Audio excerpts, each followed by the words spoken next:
save your life. Keep your hands out your face, especially in a public place. Not least the last, wear a mask. Take that classroom, make it sight. You can save a life, take a doc's advice. Not lots of light, no police taste. With a yes said a no, economies close over pathogens we can detect. The long incubation time of DNA fake and make the chain look correct. When in fact you could be infected, impact your loved ones with that neglect. Let's face it, the president's basic. Unlike his office, it needs respect and love. No fear now. I give love. No fear now. I want love. No fear now. I have love. No fear now. I give love. No fear now. I give love. No fear now. I want love. No fear now. I have love. No fear now. I value my freedoms, defend our rights, and I'll tweet it to let you know. With a post on the gram, long form on Facebook, YouTube, with the live show. Our lives are material, foreign and spiritual, milk for this physical flow. Don't sit back and watch as we get to March and let's see how far we go. Stop spreading misinformation about hydroxychloroquine. Close contact and bumping into me in stores ain't happening. I'm not dying for a country that just sees me as a good again. They don't even see me unless it's because of questioning me. What you want, man? Love. No fear now. I give love. No fear now. I want love. No fear now. I have love. No fear now. I give love. No fear now. I give love. No fear now. I want love. No fear now. I have love. No fear now. Hubris makes us vulnerable, also quite intolerable. Thinking we the best to pull wool over these vegetables. I ain't living miserable. Race and hate ain't invisible. Take a knee, indivisible. While my rights ain't admissible. If king is capital, queen is corona. If he holds the crown, she is the owner. Who is the master? Who's the controller? Can he give it up? Will she pass us over? Love. No fear now. I give love. No fear now. I want love. No fear now. I have love. No fear now. I give love. No fear now. I give love. No fear now. I want love. No fear now. I have love. No fear now. Diamond, oh, what a sound. Platinum I got laying round. Gold, power to behold. SARS-CoV-2 rare to be found. Diamond, oh, what a sound. Platinum I got laying round. Gold, power to behold. SARS-CoV-2 rare to be found. I want love. No fear now, speak love. No fear now.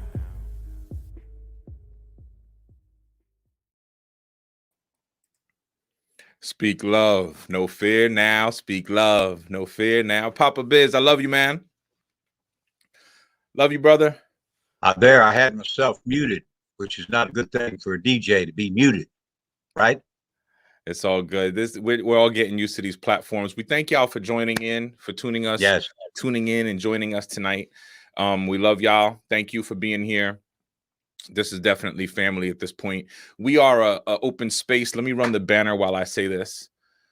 We are a safe space. We are an open space for art, for music of all forms, of all genres that is aimed at elevating the consciousness of the listener, that is uplifting the people, that is giving you spirit, perhaps fulfilling dreams and wishes, but definitely fulfilling your soul, giving you food, spiritual food. This is a place for spiritual food. We are part of Veterans for Peace, which is an organization that educates people on the true cost of war. And Papa Biz and I know each other from my stint in Kansas City. I've been hopping around the country for the past, for the past 46 years. That's how old I am. And I was born in New York, and I was in Kansas City 3 years ago, the last time, and it was my second time there. Oh, it's been 3 years. It's been 3 years. Whoa. And I was there. This is coming up on the third summer. So this summer will be 3 years since I left Kansas City, and I was there for 2 years when you and I were vibing and going to meetings together and rocking out at Art Walk, right? Is it called Art Walk?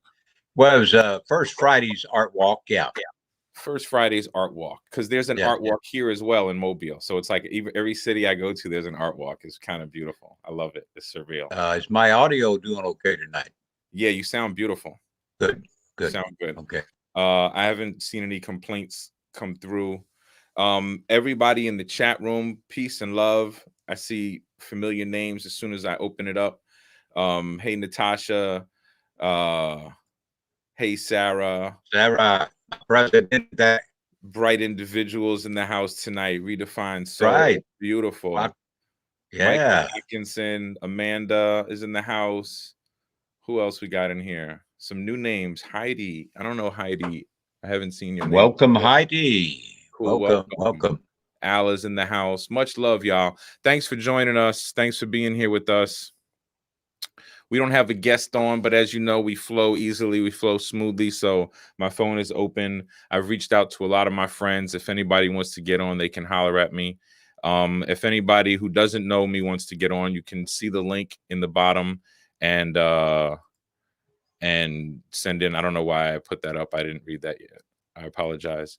You can check the link and submit some music, some poetry, spoken word. We had Gebre Menfes, I believe his name was, who was in here last week. He was going to read, his first name was definitely Gebre. He's Ethiopian. He was going to read some of his writings to us. He spoke with us and just, we were open to it, right? Yes. Maybe he'll be hanging around tonight. How are you doing? How have you been dealing with the storm? You were just starting to tell me before we got live. Well, here in Kansas City, starting last week, we had the rolling blackouts throughout the city. Fortunate for me, and my neighborhood did never go through it. Some of my family members did. So we did all we could. Got really cold. I've never seen it this cold. Well, I have. It's been quite a few years. But so we're faring well for ourselves. Now, some of the other folks, I don't know of any tragic stories in Kansas City yet, but boy, Texas, oh my God, Texas is just unbelievable. And they're not out of the woods by any stretch of the imagination, that's for sure. But we're doing fine here, staying warm in the old little studio here and enjoying ourselves and doing lots of 420s, whatever I feel. That's what retired people do, or at least what I do. And so, yeah, it's just been cold, that's for sure. And then the furnace went out last night, but it was just a temporary thing. Got the furnace man out here today and took care of it. And now we're nice and toasty warm down here. And in fact, I even just had to reach up a while ago and turn the vent off. It was blowing too much hot air on me because I got my fancy hat on tonight, warming up the old bald head. So anyway, life is good here for me. Good. So, but it's surely not around the country. That's for sure. It's not everywhere. Texas. That's why I'm happy you brought it up. I'm happy people can talk about it. I hope people are okay. I know you have family in Houston, and yeah, I have some friends. In Houston. I have a niece that lives in the San Antonio area, and then I have a good friend who lives in southern Arkansas. I hadn't heard from him for a while, and he called me out of the blue. I guess he felt bad about not talking to me. He's an old Air Force buddy, and he's lived in Arkansas all of his life. And he could believe it's 6 inches of snow. And he said, these people around here, there's no snow plows. They don't have snow shovels. He said, it's just people are trying to take their lawnmowers and put wooden planks on them and trying to move snow. And it's just crazy. And, he got around pretty good because he saved his father's old chains. They used to put chains. They still do up in Northwest New York State. They put chains on your tires, and so he said he was able to get around. But he said, most people, he said, were trying to get around on their four wheelers. It being cold and snowing, couldn't go to the grocery store that way. So he said it was just, he does a lot of gardening since he's retired, and he hunts. He's a hunter, but everything that he catches, he prepares and eats. He doesn't just hunt for the sport of it. He hunts for the meat. If he doesn't need the meat, then he don't go hunting. When the freezer's low on his deer meat, he says, I go hunting. Well, in some years he don't hunt. Are you So a what leaver I or a taker? A leaver or a taker, right? Yeah, well, he owns some property that he just hunts on himself, and he said there's always plenty of deer. And if he doesn't go for a year, he said it doesn't matter. You know, he You says know, it's not a point about going hunting; it's a point of getting that meat and doing something with it, but the using it. access, not everybody even has the access to go hunting if they No, need no, they need to no, get some no. food. And then but then like people have to, right? People have like submitted them on some level or agreed, consented to live in cities and chosen to live in cities. And the city had the structure of the state has to stay intact. The people have to be safe in this because there's a it's an agreement that's made between the people and where they choose to live and work. And so where they choose to live and work is a structure, and that if that structure can't be maintained, I'm going to do a song with y'all tonight called What You Need, and I'm going to share it with you now before I perform it. And I see Amanda over here in the chat, and I sometimes I can't tell what people mean. But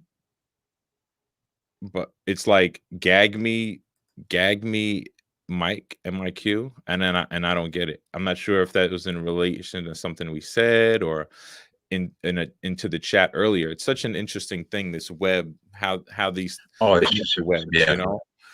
and that's not even artists, it's just conversation. And I would like for it to continue, and I'd like to see where that goes, because I do see the chat. I am looking at it, and it's engaging, because we're giving a lot of ourselves in being here. And so this conversation, I'm hoping that this conversation that Papa Biz and I are having, that y'all are having with us, and that we can all, what I'm saying, we can all interact with each other. So I don't want it to just be two-sided, us talking at each other. We really like when y'all give the feedback. And so we found that that's helpful. And the artists that have been on have enjoyed it too. Amanda had said that she'd been out doing some work with Student Vets National Conference with student veterans. So earlier. Okay. So I guess that gagged something. I'm not sure, but anyway, that's great, Amanda. I don't know much about I was a student vet once, a long time ago. Oh, MIQ is, I guess, military industrial complex. That would be MIC, right? MIQ. Well, I was like, what is MIQ? I was trying to figure out. MIC could be military industrial. Yeah. Maybe so. She says a whole day of dealing with SVA's national convention. Oh, okay. Now, sponsored by the military industrial complex. I'm happy I asked. See, yes, thank you. And we would never know. We wouldn't know. No, no doubt. And I remember my teacher saying, some of the gems were like, if you have a question, ask it, because other people have that same question. So I've always been that guy to ask. I'm always asking the questions. Well, I think that's kind of why we get along so well, because that's the same way. I've always been that way. My father at one time back in the 50s was a trash hauler, owned a truck and removed people's trash, debris, and whatever else. I did that for a little while in day labor. So, okay. Yeah. And so when we would go with him in the summer, we got to be 10 years old. My dad felt that was old enough to go out. You can lift a shovel, you can carry bricks, you can load the truck, and you can unload it at 10 years old. And he paid us. I mean, we didn't do it for free. It was, of course, I'm sure he didn't pay us as much as he would have someone else. But anyway, the story goes that we was at some very upper middle class home. We were doing some cleaning out a garage, and there was it was an old car in there and some other things. So I started asking the owner about, like, what's that car and who painted that picture over in the corner, and just being kind of nosy. But anyway, he says to my dad, he said, boy, that boy, you're sure ask a lot of questions. And my dad said, well, how's he expect to learn anything if you don't ask anything? Yeah. So my dad encouraged that. He asked questions too when we were with him. So that's where we got it from. Later in life, he was a cab driver. So, he had lots of conversations. I wish now I could recorded some of the conversations that he had with people that were, some of them were pretty famous, some very well-known politicians, and that, that he had experiences with. And so check this out. These are the lyrics. This is in response to that, and I don't want to lose track of it. In the best interests, brother, come on, man. Come on. What? Don't do that. Do what? Sir, me, don't. Come on, man. Check. I'm a brother just like you. I don't want to be sirred, for the same reason. Oh, that shit. Oh, well, all right. I hear you. Yeah. I hear you. Well, then fuck you. Do your thing, man. Everybody get your drinks. I hope you have your drink with you wherever you are. Have your libation, whatever is legal in the state that you're in. Yes. I understand what you're saying, bro. Yeah.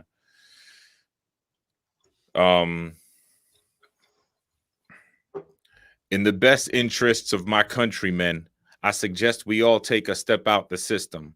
Who makes the wheels turn, us or them? In God we should trust, but we're trusting them. Watching on the news as they play us dumb.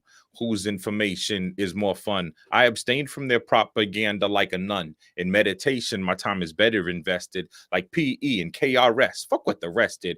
Ain't no rest for us ghetto kids. And society is built on the least privileged. And modern day slaves come from all races. So what do I have to say to get your support in the street for economic war? Like Martin Luther King, but we boycott all until that day we see the systems fall. Don't try to tell me what you want but need. And I won't front when it comes to speed. I'm gonna always give you what you need, because there's not one thing in this world that stops truth. Now, this might seem like a poison for a cure. And how's it going to turn out? I'm really not sure. But one thing has got to change, and that's the laws. How do you import the drugs and call it war? Close off the ports, check the cargo. Or would that go against your inner city embargo?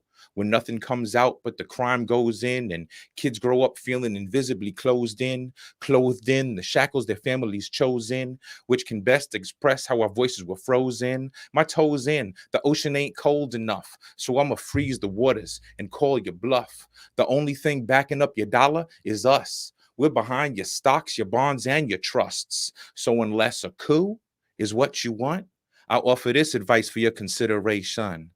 Don't try to tell me what you want but need, and I won't front when it comes to speed. I'm always going to give you what you need, because there's not one thing in this world that stops peace. Now, what the government wants is for me to be quiet. They claim that such words will incite a riot.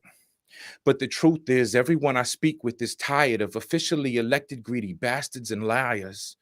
Make our taxes higher, give us national health care, stop supporting the military, give it back to welfare.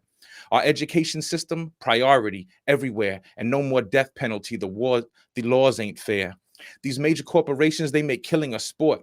Then they hire a judge, a lawyer, a court, some lobbyist, a senator without getting caught, and crush the little guy with minimal support. Now that you saw it, don't just get angry or volunteer at your local church biannually. Go home. Educate your whole family and spread the word. We need to be free. Don't try to tell me what you want but need. And I won't front when it comes to speed. I'll always give you what you need, because there's not one thing in this world that stops truth. Yo, so we're going to do that a little bit later. That was kind of fun to do a cappella and slow. So very nice.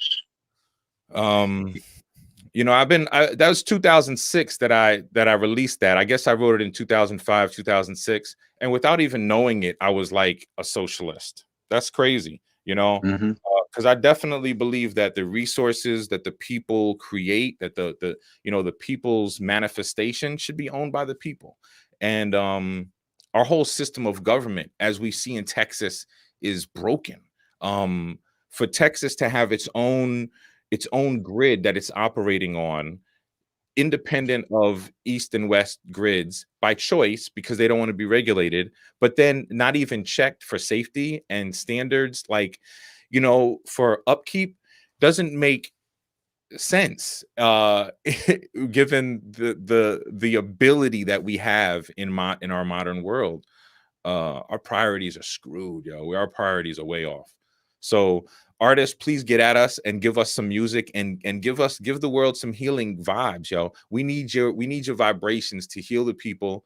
We need to have these conversations with more artists and more creators every single week. This is a safe space for you to come and share and grow and build, and communities, like-minded communities, broad-based communities can just grow exponentially, and for the right reasons like this. It's, the power is limitless. um so let's just do it. You know what I'm saying? Let's get it going. And yeah. Yeah, the thing in Texas, and you're seeing it now, that the politicians, they're they're blaming the business entities. The business entities blaming the bureaucrats. The bureaucrats are blaming the whoever, and they're really not getting to the real crux of the matter. In that is, Texas feels like it can be independent of every freaking thing that we have in America. Even that, it's all wrapped up in identity. Yes, yes. Whether Texas is like the Lone Star State, or whatever. Yeah, Missouri, show me state. Yeah, it's all about Yeah. identity. So, like, even blaming politicians whose fault it was, who missed this, who missed that, who cares? Let's get it done. Let's fix it, because the people deserve better. Like, let's, you know what I'm saying? I've only been to Texas once for an extended period of time. So I want to go back. I want to be able to enjoy the state. Yeah, I've been there a couple of times. I did my Air Force training in Texas. All of my Air Force training was in Texas in the summer. That was not fun, but nevertheless, yeah, that's the only time I've really spent a lot of time there. I've been down there to some other things, been conferences and things like that. But yeah, I've driven through twice, and that was a lot of time as well. What do y'all think over here in the chat? What's going on? Meg, oh, I love you, Mega Saif. I love you too. I love you, Natasha. Oh, y'all are awesome. It disgusts me. Yes, it disgusts us too. The military industrial complex is not what a lot of people think it is. It's not what I thought it was. I grew up thinking that the military was the greatest thing since sliced bread, to be cliche. I thought it was a wonderful place to put my energies, and boy, was I misled. I was misled by my recruiter, and I never had any other input. So to now be, in my middle years, midlife, and meet people like Reverend Rose, powerful speaker, powerful leader in Kansas City, and she's already an organizer. She's been, I don't know if she's ordained or what it is, but she's been around. She's been doing her thing, and to not have heard stories about what the military is like, it is shocking. So the word is vital. The word is necessary, and the message is needed. So we are here. We're a platform, and your voice can be heard. The anti-imperialist voice is safe here, as long as the platform is safe. So capitalism will either turn into fascism if unchecked by the people, or it can evolve into socialism if the people are empowered. If the people empower themselves and take the reins, so to say. And I don't believe it has to be violent. I believe that's completely nonsensical. I can't imagine that it would have to be, given that the extreme level of violence available today is nuclear annihilation, and you're not going to beat the power structure in a nuclear war. So nope. It's got to be something else. I really don't want my children to have to deal with water wars. Well, there'll be fuel wars, water wars. I mean, we're overpopulating the planet. Well, we're not overpopulated. That's a myth. We You don't think so? Human population takes up less than 10% of the space on Earth, and it's not only because that's what's livable. There's Well, a lot of open space, y'all. yeah, We're not, I just mean what humans are doing by the yeah, population. we don't use the land right. We don't Right. utilize the land. We destroy the land. Sure. We desecrate the land. We don't have any sacred spaces as communities.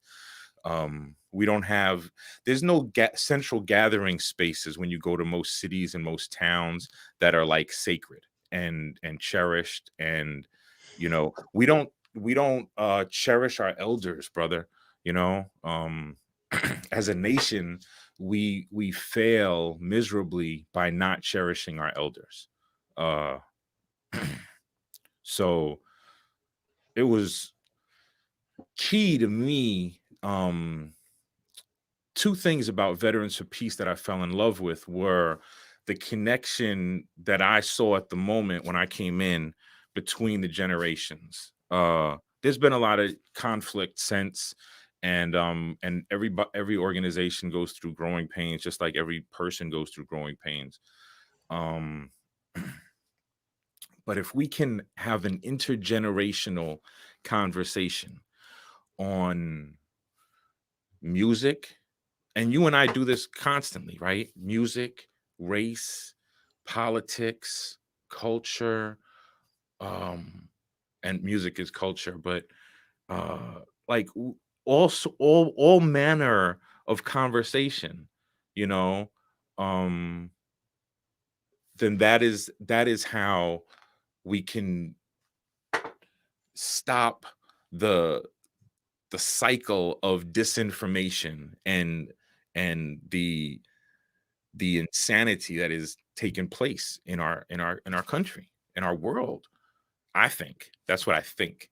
I think it takes an intergenerational movement, an intergenerational conversation around these things to stop the madness, because we got people pointing the finger at other groups, blaming it. Everybody's playing the blame game, and we need to just fix. We need to fix rather than say who did what and who needs. We need to identify who needs to do things, but we don't need to say who failed and Just to correct the problem. yeah. And we spend a lot of time on, blaming, like you said, more energy. I mean, yes, we know who does things, and now we know, let's move on. Not move on in a cavalier way, Move forward. Let's move forward. Yeah. So I'm happy I said that. That felt good. Well, good. Yeah. Yeah. Until war is literally ended on Earth, humanity has not earned the right to call itself fully civilized. I agree, Jerry. Yes, I agree. That's why we're like, what is it, a type 1 civilization? Or we're not even quite type 1 yet. What's the scale? There's like a scale of I forget the name of the scale, but there's types of civilizations that have harnessed different levels of energy use to classify civilizations. And I don't even know if we're type 1 yet, because a type 1 has harnessed the power of its planet, and type 2 has harnessed the power of its sun, and then type 3 is, I think, the galaxy, and can even create its own, would be able to like essentially create stars. Yeah, we have no understanding of power on this planet. We are totally at the whim of misinformation elites, using fossil fuels that we know are killing us, and laughing at powerful young people like Greta Thunberg, who came, I don't think out of nowhere. It's out of this time. It's out of the, I believe we're in a time of, I'm not a fatalist, right? I don't believe we're in like a descending stage of Kali Yuga, going into an even darker depression and dark ages, because that would mean nuclear annihilation in my estimation. I believe we're in an ascending scale. We're just we're not far up we're not as far up as we would like to be. It's not going to be like we're not going to live into a golden era, but we're definitely on the cusp of a mental awakening, a spiritual awakening on a planetary scale. You could see it ever since Arab Spring, the recent timeline of uprisings on the planet, from Arab Spring to Occupy, to where we are today. That's not a long time. And given that every 8 years the planet goes, the capitalist cycle goes through a shakeup, because there's a glitch. It can't sustain itself, and so there's got to be some sort of significant crash every 8 to 10 years in some pocket. Sometimes they're localized, and sometimes they're global. So we happen to be at the end of one, and a weird presidency, and people were able to point the finger very good at one president and make it identity, but it's clearly a structural problem. So yeah, it's bigger than one country, bigger than one. It's. I like to remind people that, I mean, for me, it's just that we live on one planet. That's called Earth. That's what we call it. So it's like in your own backyard, your own neighborhood.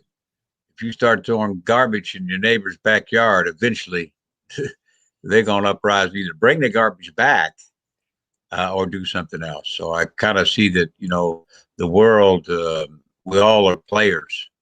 And the problem is that, the systems that are set in place really aren't for people like you and me. We just pass through these moments, unfortunately. And I've come to accept that's pretty much, other than as a grandfather, I might leave something that my grandkids will remember me by and all that. But the true power people in the world, they ain't gonna give up that power. And it's just not the U.S. Senate. It's just, I mean, that's one of the little bitty things. I'm talking about the 660 billionaires that we have in America.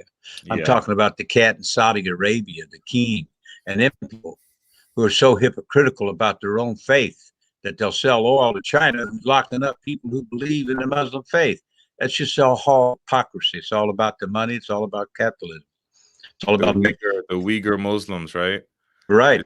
So they're locking them up in China. But I know. But what are the Muslims around the world doing? They still sell that oil to China and everybody else. And we're still buying it. And yeah, of course. It's not even a faith thing, and you can't even point a finger like that. I know you're not doing that. I'm not saying you are, but that's what happens. And then you get guilted. It's still, you see, the system has designed it so that it still becomes an individual guilt thing. Like when a cop shoots, an officer shoots, a cop shoots a black kid, the alternate side immediately comes out. The family is still grieving, and the other side is coming out saying, well, they shoot each other all the time. Hateful things, like, you know what I'm saying? Hateful things like that. But they still become individualized. We're still separated. We see ourselves as these separate beings, not, you know what I'm saying, not able to change things. We're like acting like we're stuck in these situations. Y'all want me to do everybody? You want me to do a song? You want me to do Everybody Arise or No Fear Now? Which one is more relevant to what we're talking about right now? I don't know. I just loaded both because of what we were talking about. I could do Everybody Arise. My playlist right now, I've got Area 51 in here. What You Need. That's the full song of what I did earlier. Happy Rose, Everybody Arise, and No Fear Now. And I'm always welcome to have a friend come join me if anybody wants to reach out. Anybody in the chat want to send somebody our way. So yeah, Papa Biz, we gotta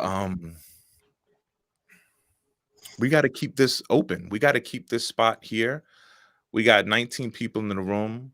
We got the conversation going, is clearly keeping them engaged. Um, and I know there's more people that it resonates with. I checked YouTube and I checked Facebook before we went live, as we were going live, to see if perhaps we were competing with some other form of independent or what we might be called alternative, or uh, eco. I don't know. I don't want to put us in a box. That's the problem. Right. But there's I didn't see any live open mic. I know Questlove does something every week, but Questlove is huge, and Questlove is like, he's doing his thing. It's not that's not we should have we're a space for people who are checking for music. And if you're an artist who wants to provide music to people, come share your music. And if your music is world class and uplifting the world, then we want to share your music with the world. So let's grow the community, and let's share, and let's build. And we're here every week for you, and we're going to be here every week talking shit, talking this trill, talking this real, talking this trill.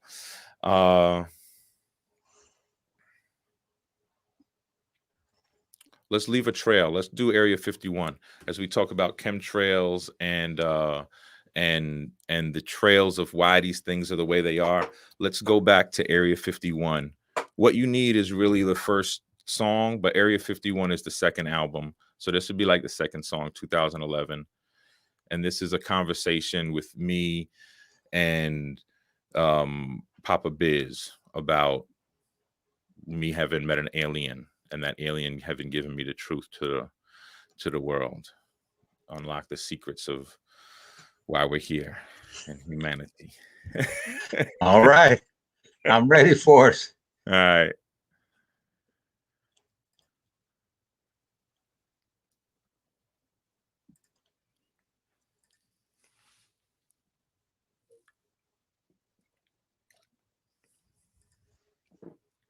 I'm going to mute myself, brother. Thank you kindly, sir.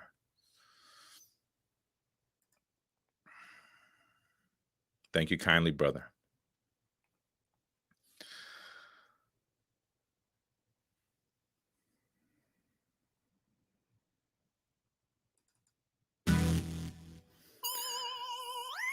You got music, Papa Biz? You hear music? My voice and the music sound good together? They sound good on my side. Word. Yeah. It's real. I know it seems crazy, but it's real. Like, really real. I'll tell you how real. I'll tell you. All right. Give me a minute. Let me process. All right. Here we go. So my thumb was out hitchhiking on Arizona Road, showing up as not alone, had my body in tow. Shouldn't be out here alone, but I already know. If abduction is real, I'd already know. That's when I see what I had never seen before. Like a 57 Chevy that somehow might float. Mid-condition from Havana. Ironic, but nah, this was a spaceship phone glowing 24s, and the brothers in the front was blowing that good cause, and they told me that growing it could end all wars. And I said, wait up, man. Hold up, pause, and the next thing I know, we just blow past Mars. It goes from interstellar as we flow past stars to intergalactic in the space of 2 bars. To show me the history of the world was their cause, and they told me if you're black, wealth is yours. I said, that's what I said. Come on, man, let's go. We gotta go. Really?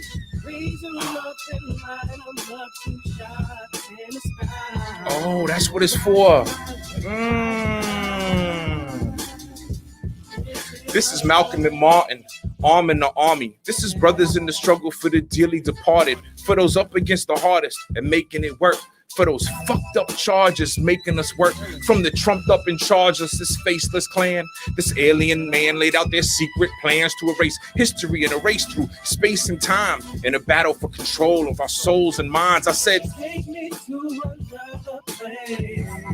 we got Steve Ragolian boy on the On the vocals, Steve Johnson.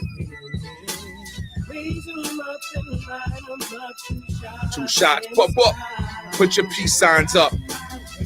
Yeah. Ass up. Titties out. That's gangster. That's what it is, man. That's what they selling us.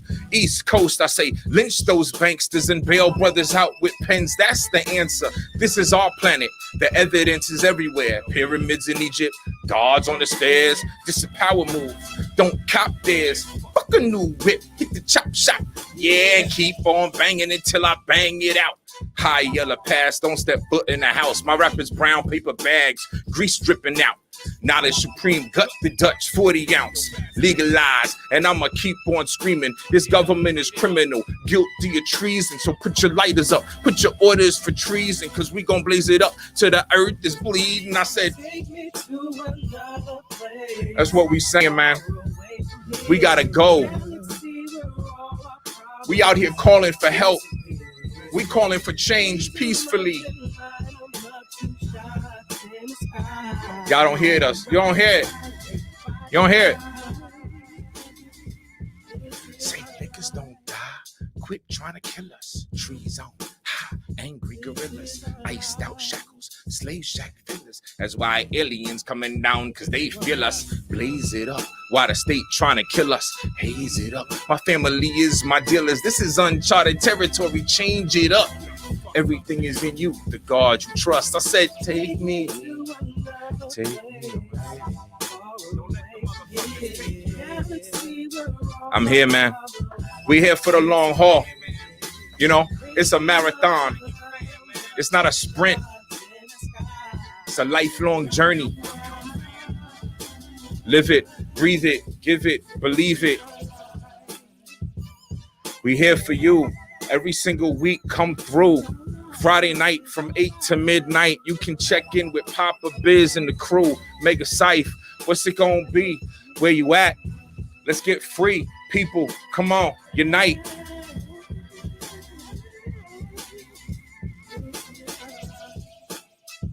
Let's get it right.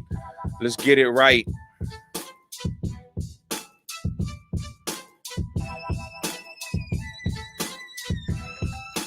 Let's unite. Let's unify. Let's keep the fight going. Let's dignify each other. What we're showing.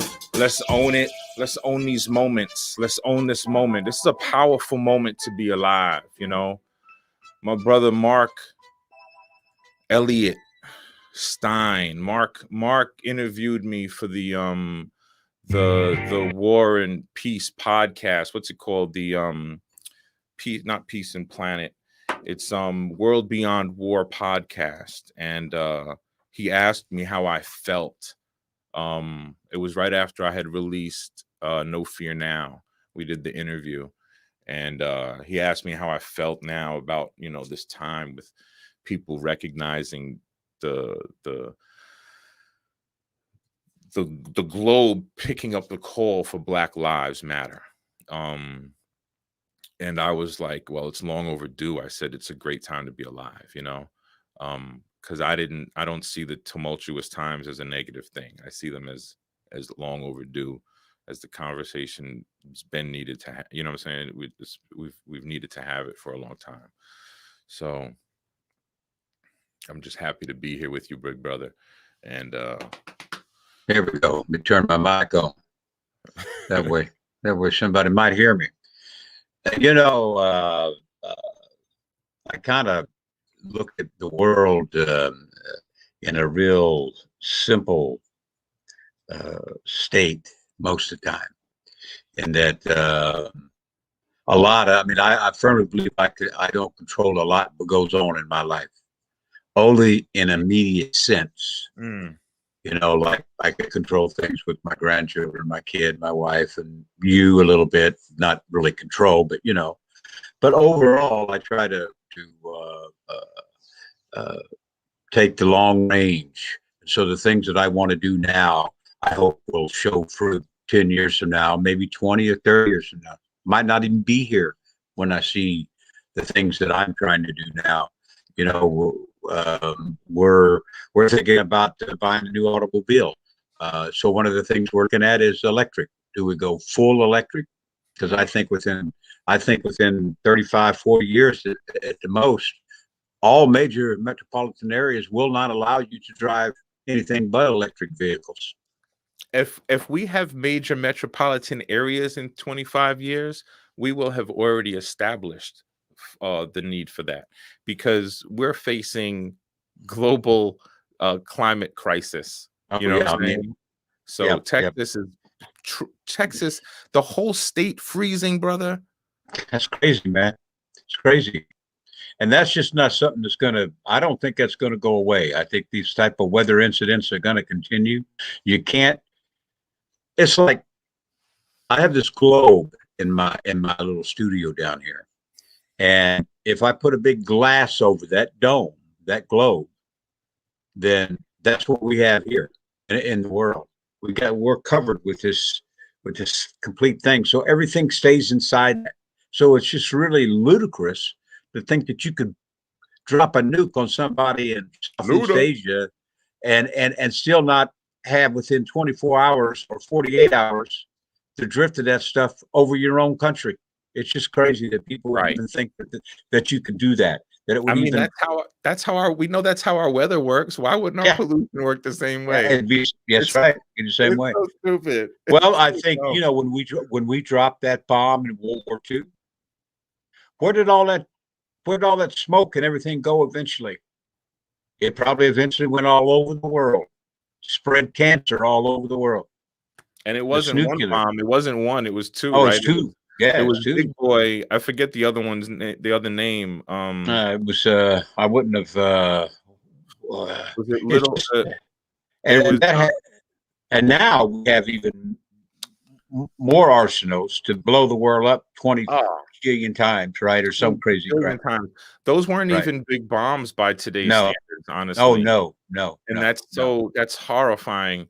But probably what will happen is this global warming thing is going to cause some real serious stuff, and we're going to. Just like what's happening in Texas, just and it's just the storms and I'll tell you, if ever what happened in 1859, our viewers can look this up of the electrical impulse that hit the world. It was 1859. It wasn't 59, Somewhere. was it? Wasn't 18 something. It was in 1800. I thought it was 1859. Now I could be. It was later than that. Mistaken. It was like it was the telegram, right? It was like it knocked well, out. we the had telegraph we system. had telegraph. We had telegraph in the, I believe, in the 1850s, Okay. around Civil War. Yeah. Okay. So it knocked that all out. It killed a few people. But can you imagine now what it would do? That could happen today too. Yeah. What I know you just said it, but I'm just reiterating. Yes, That's right. that could happen in today's grid system, the way we have it set up. Oh yeah, like A that. solar- Boom. Yeah. Boom. And anything electronic would not work.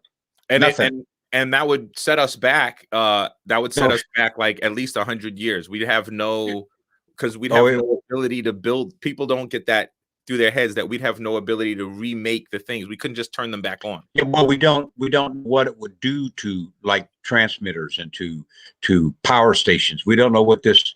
The scientists they don't have any clue as to what it would really do, and if it knocked it out, how long would it take? They don't know. Right. And there are some major generators in some mountains in Colorado, in Appalachians that are in caves. But there again, the scientists don't know where those waves, those electronic waves, will they go right through the mountain and destroy anything electronic? We don't know. We have no clue. I'm going to be a little selfish. I'd like to be off the planet when that shit happens. All right. You got. I want to be. No. I ain't got no plans. I said I want to be off the planet. I prefer to be off because that's what I'm saying. I am telling you, people will go insane. But how are you going to be selfish and be off the planet? Tell me. Well, brother. I know not now. We ain't gonna have it now. I know what you mean.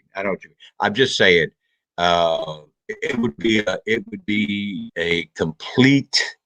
The people you would want around you is those people who are very mechanical. Right. Those people who don't have a problem with slitting a dog's throat, eating the dog, all kinds of things. I'm just, what happened in Texas was avoidable. Oh yeah, it was avoidable, no doubt, no Yeah. doubt.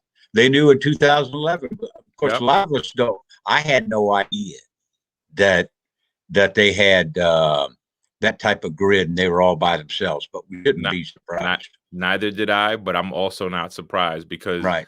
You know, to this Texas day, Flint, Michigan still is doesn't have still. clean water. Right. That's So right. I'm That's not crazy. surprised, unfortunately, by anything this wicked system is doing. And Texas ain't gonna get out of this either because now you got the insurance people, and now Jerry, I agree with you, Jerry. I agree with you, brother. This what's is brother Jerry saying? We put my spectacles on here. universal, right? A diffusion of the divine, all in infinite space and time. The individual is constant. It's concentration within limits of space and time. Yes, by all means. And we have universes within us. We are star creators ourselves. uh as creations of the divine, we are divine creations, and we are also divining, and that's what this is, that's what this show is about. And we are constantly creating. Our children are evidence of that manifestation, and everything that we've seen around, that everything that we have is a creation of a person, right? A person's imagination. So the good things and the bad things, the things that are helping us, that we all use, like these platforms, um and the bad things, like these platforms that are in their own way destroying the earth. Oh, um right. but there's ways, but see, we also, what I'm talking about, we have the knowledge to make these with sustainable and with sustainable materials, because everything that we're using right now could be made from the hemp plant. You know what I'm saying? Definitely. Everything. Now you're talking. You see what I'm saying? Like everything. And Yes. if it can't be made from the hemp plant, we probably don't need it. There's a few other things like glasses. We can make glass with sand. We can do some things that we can't do exactly with hemp, and like metals. Metals are already here, but we can use and harness energy in a much more sustainable way.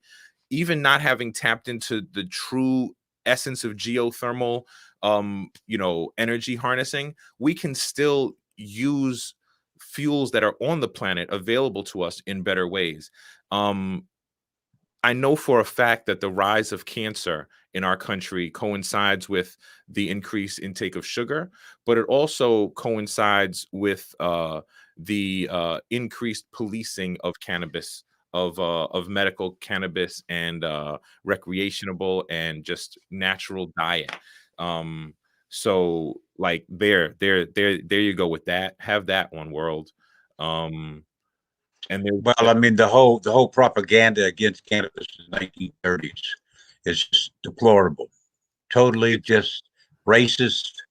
I mean, it was based upon racism. It was based upon economics. it was based on race because it was the easiest way to break us apart, right? So the true nature of it was economics, but race was the way. No, Race was the bait, right? That's why it's right. called.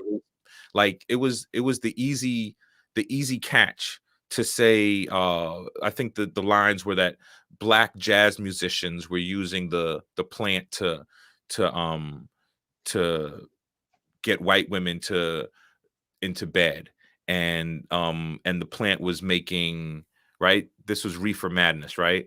and Yes, yes, and, uh, yes. and and they lied, they came up with the name marijuana. It's a fake name. And then Well, no, it's actually means cannabis. It's a Spanish name. okay, and they but Yeah, they yeah, said yeah, it's making them kill, right? It's making Mexicans go yeah, crazy. yeah. You um want to hear what Harry Anslinger wrote? now let me just give you a gem, because I did a research paper on this in grad school, and Henry Anslinger was Carnegie Mellon's uh nephew-in-law. Carnegie Mellon was the then Secretary of State. Okay. Mm, He appointed Anslinger yeah, head of Bureau of Narcotics, right? yeah. The director of Federal Bureau of Narcotics Right. from Now 1930 to 1962. check out who Mellon's buddies were. Mellon was buddy with DuPont. Oh yeah, What did DuPont have? DuPont had patents on plastics. yes, So you can make everything out of plastic that you can make out right. of hemp. Exactly. The other buddy was Rockefeller. Rockefeller was a newspaper. No, he was a train magnate and a oil You're man. talking about Right? Randolph Hearst. Oh, Randolph Hearst was the newspaper magnate. Yes. And Yeah. Rockefeller owned timber and train lines. And so these things wanted to collude because this was big oil, big timber. All of this competes with hemp. And the year before this, the decorticator had been created because slaves had been reaping the hemp plant and making and getting the cells out of the plant for use. And it wasn't a very profitable means. So the year before, there was an article about the decorticator making hemp the next billion-dollar crop in this country. And I think it was an Auto Trader or something at the time. And that article in 1916 or 1917 is what made this war on hemp take off. And it took 20 years. It took until 36 or 37 for that tax act to get passed. And they had to use all those racial slurs, 2 decades of it. They had to lie about it because this plant was so embedded in American culture that it took 2 decades of a smear campaign and lying against No doubt Black and indigenous and brown people to say that it was bad. And even back then, the people at the bottom of the totem pole were, sorry for that language, at the bottom rung were the ones further marginalized and cast away and used as the battering ram and used as the, you know what I'm saying? Yeah. Well, I've got a story about the Reefer Madness movie. My father was a teenager when those movies were being played at the theaters. And so I took the opportunity before he passed to ask him about that and that experience that he had. And he said that there wasn't any cannabis, any marijuana in schools. Everybody laughed about that. And it was always him and his buddies in the movies, they'd look at each other and say, like, in the schools, whose school? Not in our schools. But they did know that that the jazz musicians in our jazz districts and some of the railroad laborers who were Hispanic used it. He said, we knew they smoked it. It smelled like rope to us. That's what he was saying. So even then, he didn't have the complete. What he had was the upper middle class at that time was sold that just this thing was really, really bad. That the cannabis was a bad thing, and but it was a whole. It was a whole. And look here. What year was that? Think about what year that was. Well, Randolph during the Mexican Revolution lost over 50,000 acres of timber to Pancho Villa. Pancho Villa just said, "Hey, this shit's mine. You don't get it back no more." He took it over and started selling the timber. Well, Anslinger and the State Department and all these cats, they didn't like that. So they went to Randolph Hearst, who was a big magnate, owned newspapers, owned radios, owned movie studios, and said, "Hey, you want to get back at them rotten, folks that took your property? Here, help us outlaw this plant." And so he used his influence. He used his influence in the movie business to make Reefer Madness. So that's how they got Hearst into it. Okay. Yeah, because he was really upset. Of course, 50,000, and he didn't get paid for that. Pancho Villa just said, "Hey, you probably paid pennies on the dollar to begin with from the Mexican government. The people didn't get it." So that's how they got it. And of course, as you said, DuPont saw the potential for and you're right, it took them once alcohol become legal, they had to go full tilt on cannabis because they had built this apparatus to fight alcohol and to fight now prohibition's over with, being sold everywhere, just about in the United States. Yep. So Anslinger had to do something. So that's when he got Randolph Hearst. He said, "Hey, Randolph, you remember back down there in that revolution that 20 years ago, Pancho took your land that you never got back? How about if you help us make these movies?" It was simple as that. Interesting. Just simple as that. And of course, they used the term a lot, that marijuana made you crazy, marijuana this, marijuana that. And I don't even like to use the word, but it's in our laws now. It's in the state constitution of Missouri and probably any What state is? that has What's in the? the term marijuana, Oh wow. because the law itself originally, when they made it, it was marijuana. They didn't call it cannabis. That's That's how they true. cut. That's That's how how they they. trick people. Yeah. Well, that's Yep. how they got the farmers. The farmers knew what this marijuana thing was. The hemp farmers, they didn't really know what marijuana was per se by calling it that. They didn't Right. grow it for people to smoke. They grow it Right. to make all kinds of things they were I making with know. hemp back then. And then on the medical side, in 1936, the American Medical Association wrote a letter to Anslinger and the Congress and said, "You're playing doctor, you're playing scientist. We use this in our medical arsenal all the time. You don't know what you're talking about." So what they did is they called the big research doctors in from Harvard, Yale, John Hopkins, all these major research companies. They say, "You like that money you like giving to do the research and all the stuff that you do? We can dry that money up if you don't come around."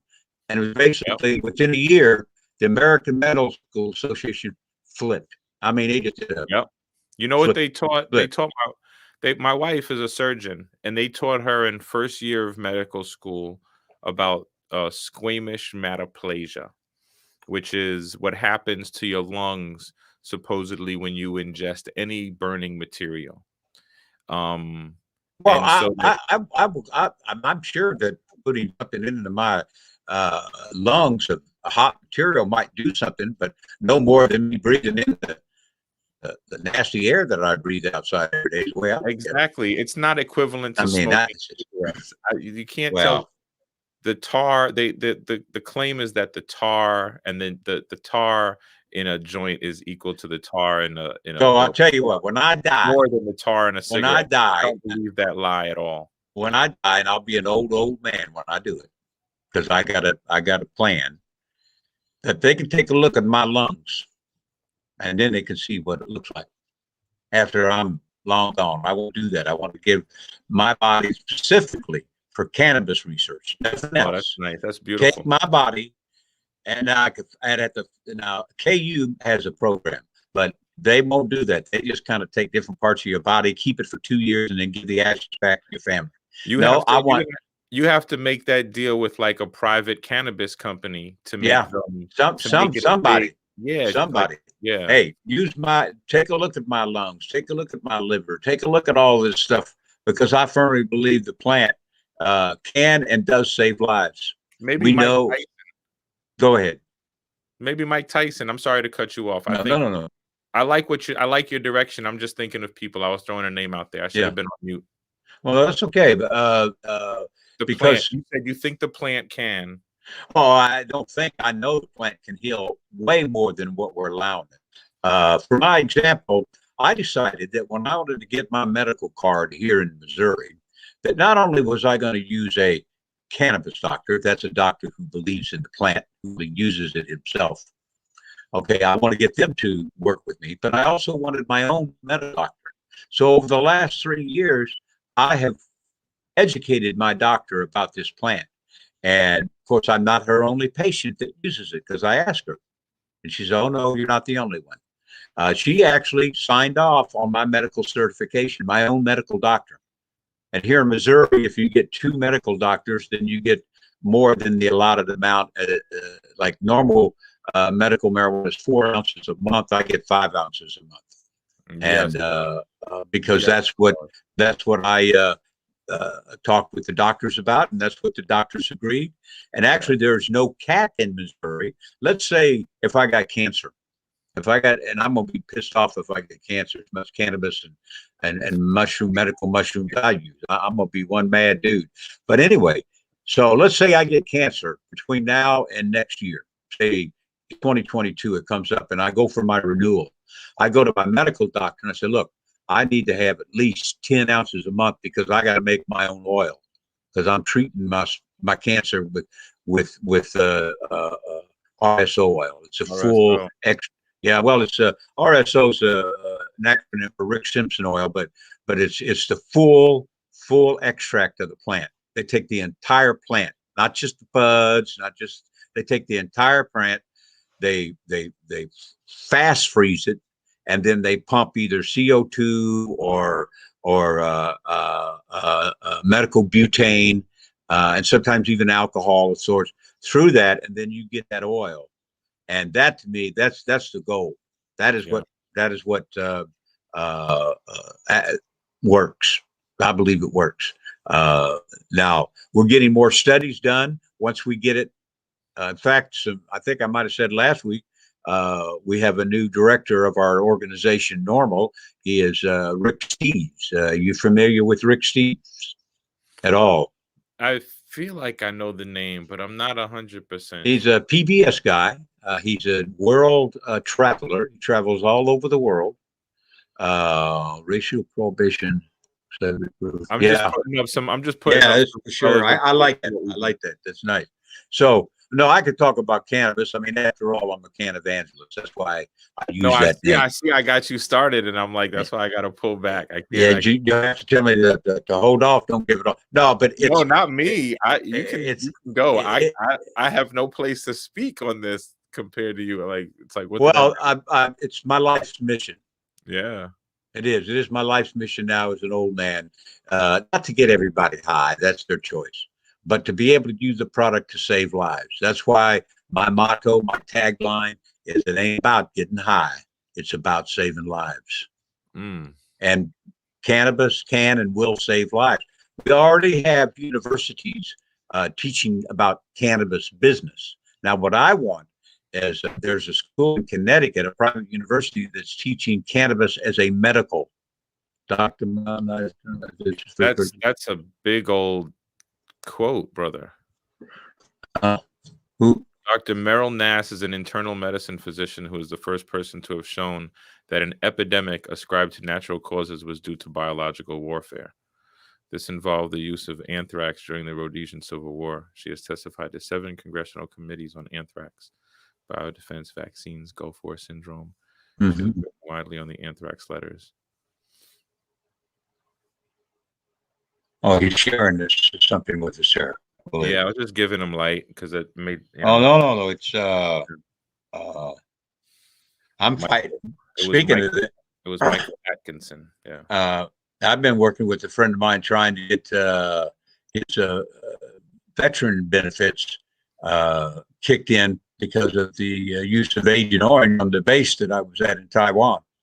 Now, I didn't spray it. I wasn't around it, but it was there. The Air Force now has admitted that it's there. But the only people they want to give benefits to is the cats that loaded and unloaded. What about the men that went out there and replaced the fences, or that guarded that flight line where we only had non-vegetation on 20 feet on one side, 20 feet on the other? There wasn't nothing. Now, the Air Force was wealthy enough. We had gravel. So we had gravel out there, and that's what we walked on when we walked the flight line. In between, you will use your mind and your body and extract those resources until they are all done and plundered and pillaged. And then when they are done and no longer useful to us, I'm going to ask you a question. People always ask me about my military experience and would I do it again? And I say, well, knowing what I know now, fuck no. Hell no. But I'm not at liberty to have that.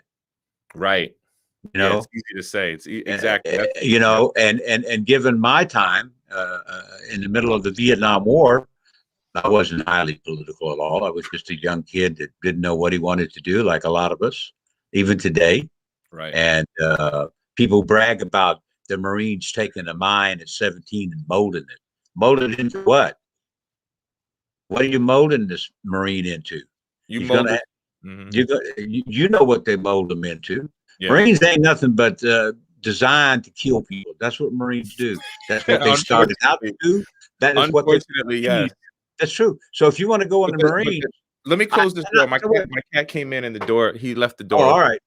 Yeah. Let me just close the door. While he go and close the door, I'll pontificate. That's a big word, and my wife says I shouldn't use big words if I can't spell them. But nevertheless, the Marines will. So that's their whole purpose. That's when the Marines started, to protect the Navy. That's what protect them cats on that ship. Most people, a Anybody lot of try to? people who aren't in or never don't realize the Marines are technically a department of the Navy. It's not Yeah, like, but you know what a Marine says about that. oh, yeah, they're squids and yeah, blah No, blah no, no, blah. no, no, brother, brother. They say it's the men's department. Oh, yeah, I didn't hear that one. I didn't, but I You could never heard see, that? yeah, I don't Yeah, ascribe to any of those you statements. gotta If hear I you, offend brother. anybody by saying squids, I apologize. Oh, don't worry about I that. don't get into No, that. I understand. Like, I know what you mean. Yeah, yeah. but anyway, the But whole so thing about that. Marines make killers. The Marine Corps makes a killer out of you. And then you either go into combat and you use that, and you don't question it, right? Until you've done it, and then you of course question it. Thankfully for me, Everyone does. everyone does. Thankfully for me, I never had to. Me either. But you not getting to use it uh also makes you want to use it. So if you don't go into combat, you create combat. And that's really the only two ways that I saw people get down, uh because there was a lot of violence around us, around our base, on the base, within the platoon, uh you know committed against other units if we were sharing a base, and we were out at a social event. And it wasn't every time, but it was way more often than the general public.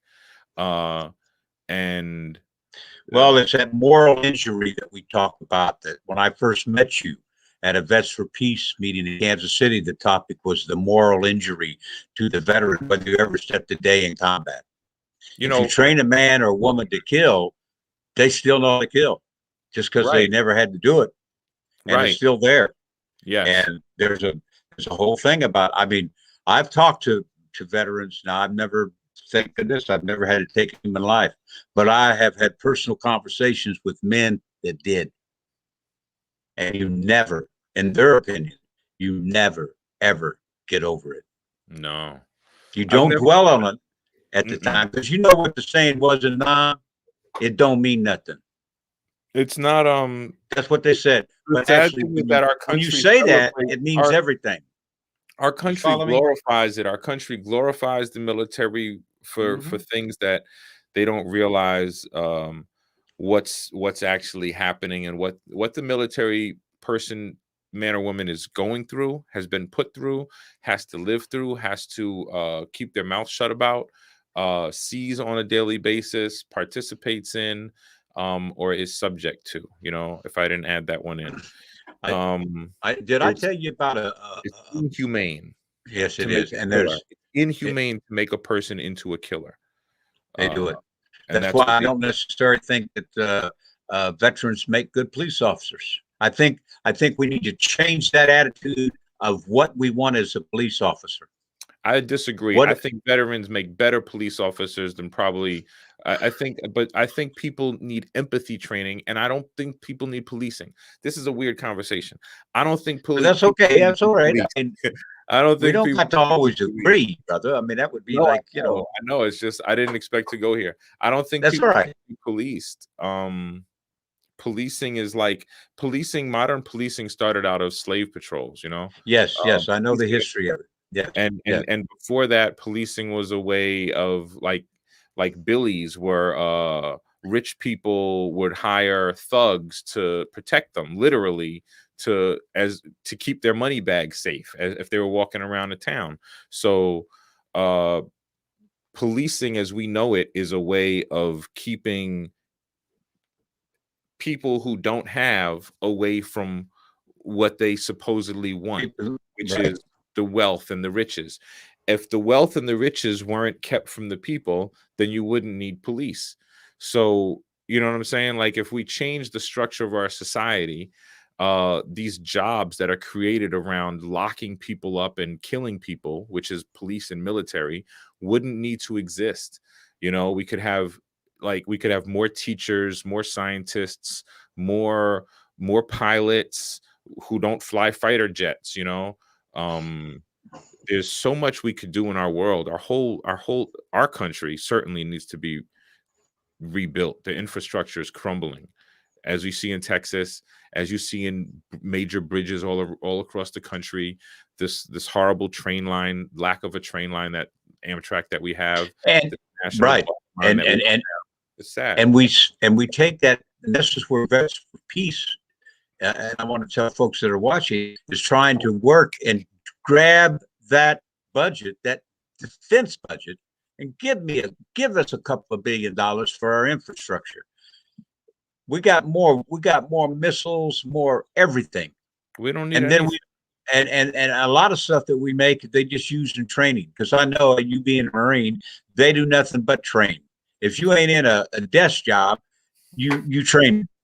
We shot off a few thousand rounds of mortar sure. in 10 days at in the northern training area in Okinawa, like 81 millimeter, 81 Mike mortars, so that the round part is this, the projectile part is this big. Then it's got a fin. The whole, you know what I'm saying? The whole thing's about what, 5 feet? No, not quite that long. The projectile is about 1.5 foot. Yeah. You know what I'm saying? I've never had to be around it. The gun, the gun is about what, 4 feet, maybe 4.5. Yeah. That's one thing about the gun itself. Yeah. You know, and it's and I mean, Okinawa is an inhabited island, yo. It's like the main island, all the islands of Okinawa. There's many islands, but the main island is heavily inhabited. And here we are, young Marines, training for a theoretical war against China or Russia that, you know, we continue to. That if it ever did kick off, it wouldn't be much hand-to-hand fighting anyway.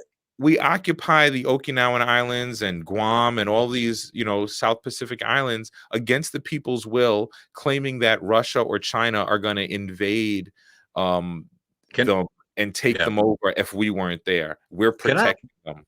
Can I share something with you about? I always used to think that if someone attacked America, that all the politics that we argue back and forth, left and right, and up and down, that we would come together. But I'm now. I'm doubting that America would unite to save its country. I think there's enough people that would want to. You see that America wouldn't. Because now I used to. The failed insurrection and the lack of the GOP to impeach Trump shows that there is no actual national unity. There are two countries within these borders. It might be more than that. There might be more than that. There's probably like 5. And the sad thing is that we are factionalized. But we don't need to be. We need to see the power. So have you seen Judas and the Black Messiah? No, I have not. Are you going to watch it? Do you have HBO Prime, big brother? No, I have. I just have straight HBO, and I got Amazon Prime. But so he said some. You know, I already knew about. What I thought I knew about him. I didn't know anything. Right? There's so much to him. But he had. He's my generation. I know. He's my age.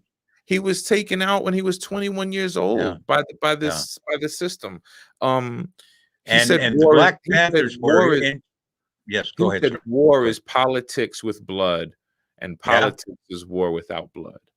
And what like this country, the idea that this country would protect, I don't know what this country would do. I think there's nobody that would invade this country because we're the only ones we're the global bully. There's nobody invades anybody but us. It's like all, you know, it seems like it. Seems like it. Yeah.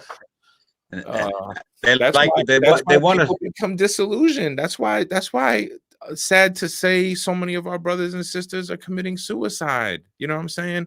Nationally, like the numbers make no sense. The suicide numbers of police officers, for that matter, but military for veterans, for active duty, and for, you know what I'm saying? It just makes no sense. And so you know that what's happening is people are seeing horror and being exposed to horror and then having to come home and being told to live a normal life. And it can't happen um without catharsis. It can't happen without healing, without painful removing of the lie that we told ourselves to live through that. If we don't do the painful removal of it, we live a life quiet and, removed from society, or we take our life. Those seem to be the few options because there's not many veterans um overall, right? There's not the military, the idea that this military is huge is not. um we I think it we have what, 3 million in the military somewhere, Yeah. or is it that maybe not that high? No, I think And active duty military is like 2 million. Yeah. yeah, active duty. Then you got your reserve and Yeah. your National Guards, which probably takes it up to another 500,000 at least. And those brothers and sisters joined thinking that they were doing a great service. And upon arriving at boot camp, the first thing they were stripped of was their connection to home. And then depending on their branch of military, they were stripped of their humanity. And then they were made to do things and made parts of units that did things that stripped other people of their humanity. And then they were allowed to come home to visit their friends and family and go to a club. It's unfair, it's really unfair, because it's an imperial system. And people at home, people not who don't know a veteran or know somebody in active duty or haven't been in it, have no concept of what it's like. Why this country, um why it matters, why it's not a good thing that there's 800 bases around the world. you know Yeah. People don't realize, they don't make that connection, and they think that their local problem is more important. And I personally, the most important thing to me in the world is stopping the military industrial complex and stopping the destruction of our environment through human man-made climate change. Mhm. So those two things merge because we're the biggest, not we, but the military is the biggest consumer of fossil fuels. And then the training that the military has and the weapons of the military come back to our country and to other countries in the form of militarized police forces that hurt the people and oppress the people. So um yeah, we gotta unite folks. And Well, you know why we got a military, don't you? I know why we have a military. Yeah. Yeah, because these systems feed themselves. Like, it's the same way. Once you created the FBI, Oh yeah, or, but right? it's all interconnected with the global corporate. That's why military. Yeah. That's why Myanmar, which just was democracy. Now it's now the military came in. They are They, the it could happen here in America. I know they are the arm. The military is the arm, the That's ultimate right. arm Right. of the fascist state. How long do you think? How long do you think this experiment that we've been dealing with here in America is? What, 230 years old? How long do you think it's going to go on? I think it's at its breaking point. We are in the days right now. We are in the days of the end of this experiment, not the end of time. No. Then you compound, Then you compound the global warming on top Right. of the political. Exactly. More and more every year, the young people of this country are much more aware at 18 Yep. and 19 than I was at 18 and 19. I can guarantee you that. And see, that's why You I know, think that's why I think personally we're on a global rise. you're the young person I'm talking about. You see, And I'm old compared to my young brothers and sisters. I know. Like my sister Lenny Penny. I remember her name because a couple weeks ago, uh like on IG, she just popped up, right? And so I know the sister from a training that I did a year and a half ago with Greenpeace. and she is half my age, you know, and as knowledgeable, if not more. You know what I'm saying? It's just And it's amazing. yeah, informed and connected, and and also, like, you know, engaged, doing the work, right? um so yeah, we're at a time, like I said, Arab Spring, Occupy, you know, Ferguson, I mean, you know, Black Lives Matter, which I know a lot of people are like, that's co-opted, but just the fact that that spread globally, you know, that we're in a place where people like TikTok shutting down. What did TikTok, the kids, the K-pop ones did to Trump? They faked a convention sellout, and so he ended, Rally. yeah, rally sellout, and so he ended up talking to an empty stadium. Stuff like Yeah. that is the true power of where this generation is. You know, that's Yeah. what this is for. That's what that's why I dubbed this global peace open mic, because this is a place where that can happen. You know, we've seen it in the weeks with the guests that we've had, and like, I know Bright Individual was watching earlier. My sister Jane LaCroix, they were on at the same night, I believe. Stuff like that is unique, you know, and really powerful, and enlightening. You know, it's more than inspiring. It gives us life, it gives us energy, and yeah. I think we've been talking for a long time. I'm gonna do Everybody Arise, and then check in with y'all and see if y'all want to keep going, see how you're feeling. It's 9:30. This is my anniversary weekend. I've been married 18 years this weekend to my wife. And Beautiful what wife. do you what do you contribute that longevity of 18 years? What is the main thing that you would contribute that to? I can tell you what mine is at 46 years now, but you go ahead. 46 years. Yeah. I contributed to communication, Yeah. constantly evolving and communicating with one another. Well, I strive to do that, though. It's a daily thing. But and the pandemic and being, locked in with my wife day in and day out. At first, when I retired, of course, well, anyway, you want to go do your thing. I'll be talking about my own personal thing here, so good. But okay, I was gonna listen. I'll listen after the song, I guess. that's all right. Yeah. I want you to do your music, man. Okay, Everybody Arise. Here we come. This is produced by Steve Wallace. Steve Wallace just released a movie, everybody, if you don't know. It's called Hal King. It's on Amazon Prime. And this is a shameless plug. And what did I hit? I hit the wrong button.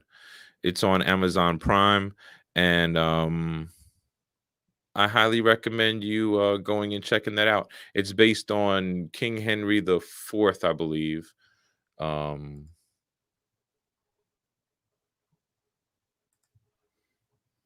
it's an opera. So that's the key thing about it, is that the entire thing is sung. The entire performance, the entire movie is sung, and in opera style, set in I think World War One, post World War One. I forget the city, but it's a beautiful movie. It's a beautiful production. It's a romance. We're doing Everybody Arise. Yes.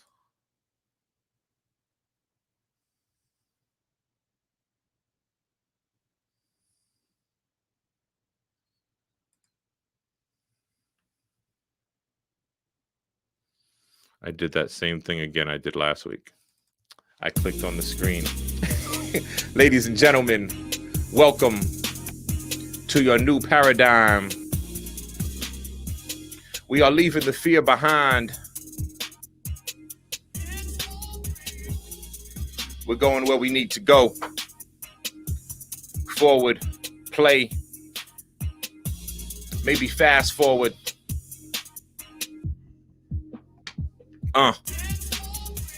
There's no debating, it's one blue planet, we gotta share it.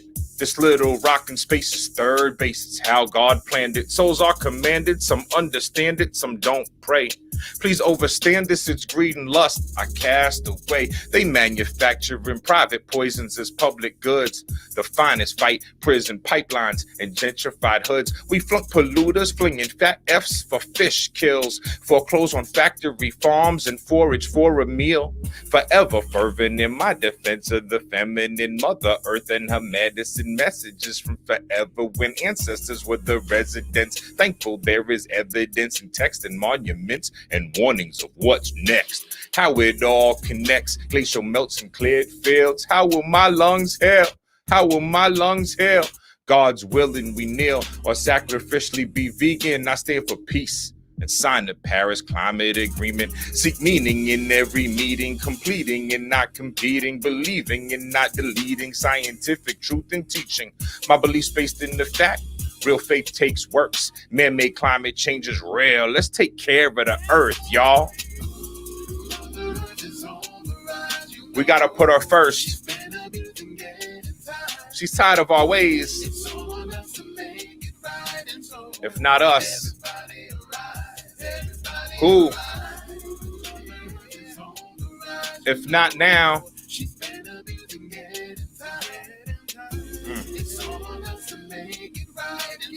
Come on. Come on. I say peace to every single being who can feel me. Please let the flaws of man recede freely. I don't take any. Leave these jewels and I'm Betty. Bounce. Anti-war announcements and I'm jetty. Get out of here. I'm for the people. I'm allowed to be. I'm in here. Can't nobody take this person out of me. You in here. You about to hear what we about to see, a future for all our future generations. Harmony. Gardens don't need guarding. No more greed. No more misogyny. My God, this modern world is an assault on our arteries. Gaia's been downgraded and garnished for our fancy feast. Imagine walking and running for hundreds of miles and still you can't be free.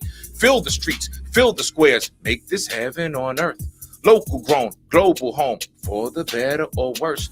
Farmers markets, earth domes, make it pop with the perks. This is real, facing mass extinction, what could be worse? Put science first, for the earth, the only one that we got. Then go to synagogue, church, and mosque, and pray a whole lot. My beliefs based in the fact that real faith takes works. Man-made climate change is real. Let's take care of the earth, y'all. Let's put her first. She's tired of our ways, y'all. You ain't heard? The story is out. She is crying out in pain. We gotta heal our planet. It's the only one we got. You know what I'm saying? Like Papa Biz is saying he don't want to be here when it goes down. If you got some place to go, let me know, man. You know, what you got? What's going on? What's going on with your people? What's going on, good people? I stopped sharing my screen, but I'm going to keep sharing my screen and just move into some more music for y'all. I give love. I want love. I have love. Say, wash your hands, get it right. Good hygiene can save your life. Keep your hands out your face, especially in a public place. Not least the last, wear a mask. Take that classroom mega site. You can save a life, take a doc's advice. Not lots of light, no bleach taste with a yes and a no. Economies close over pathogens we can detect. The long incubation time and DNA fake can make the chain look correct. When in fact, you could be infected, impact your loved ones with that neglect. Let's face it, the president's basic. Unlike his office, this needs respect and love. No fear now, we need love. No fear now. Yo, Biden, Kamala, you know, Biden Harris, don't be offended. That was written before your time. Just make your office better. You know what I'm saying? I value my freedoms, defend our rights, and I tweet it to let you know. With a post on the gram, long form on Facebook, YouTube with the live show. Our lives are material, pouring the spiritual milk for this physical flow. Don't sit back and watch as we get to marching. Let's see how far we go. Stop spreading misinformation about hydroxychloroquine. Close contact and bumping into me in stores ain't happening. I'm not dying for a country that just sees me as a good again. They don't even see me unless it's because of questioning me. Like, what you want, man? Love. No fear now. Give me love. No fear now. It's all love. It's so simple, y'all. We need love. Yo, put your hearts up, y'all. If you're watching this at home, put your heart chakra up. Hubris makes us vulnerable, also quite intolerable. Thinking we the best to pull wool over these vegetables. I ain't living miserable. Race and hate ain't invisible. Take a knee, indivisible. While my rights ain't admissible. King is capital. Queen is Corona. Okay. If he holds the crown, she is the owner. Who is the master? Who's the controller? Yes. Can he give it up? Will she pass us over? With some love. We want love.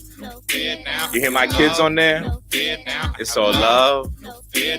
Yo, it's fun, man. You gotta have a lot of love. No fear in your heart. Leave that paradigm alone. Say diamond, oh, what a sound. Platinum, I got laying round. Gold, power to behold. SARS-CoV-2, rare to be found. I said diamond, oh, what a sound. Platinum, I got laying round. Gold, power to behold. SARS-CoV-2, rare to be found. I want love. No fear now, give me love. No fear now. You know, we speak into existence those things we want. And since I want love and no fear, very simple chorus and hook, and we make the song about love, no fear. My man Papa Biz, where you feeling? How you feeling, big brother? Well, I'm right here. I lost you for a minute because I clicked off back on, but I love that song. I like that song. Cool. I saw that. I saw that you were off, so I kept going with another song, and I was like, whoa, what happened? I clicked on something that I shouldn't have clicked on, but anyway, that's all. So it's about love. And it's hard to maintain that love. It's hard to maintain love when you got people in the world that are just, doing things that ain't sending out good vibes. So it's really hard.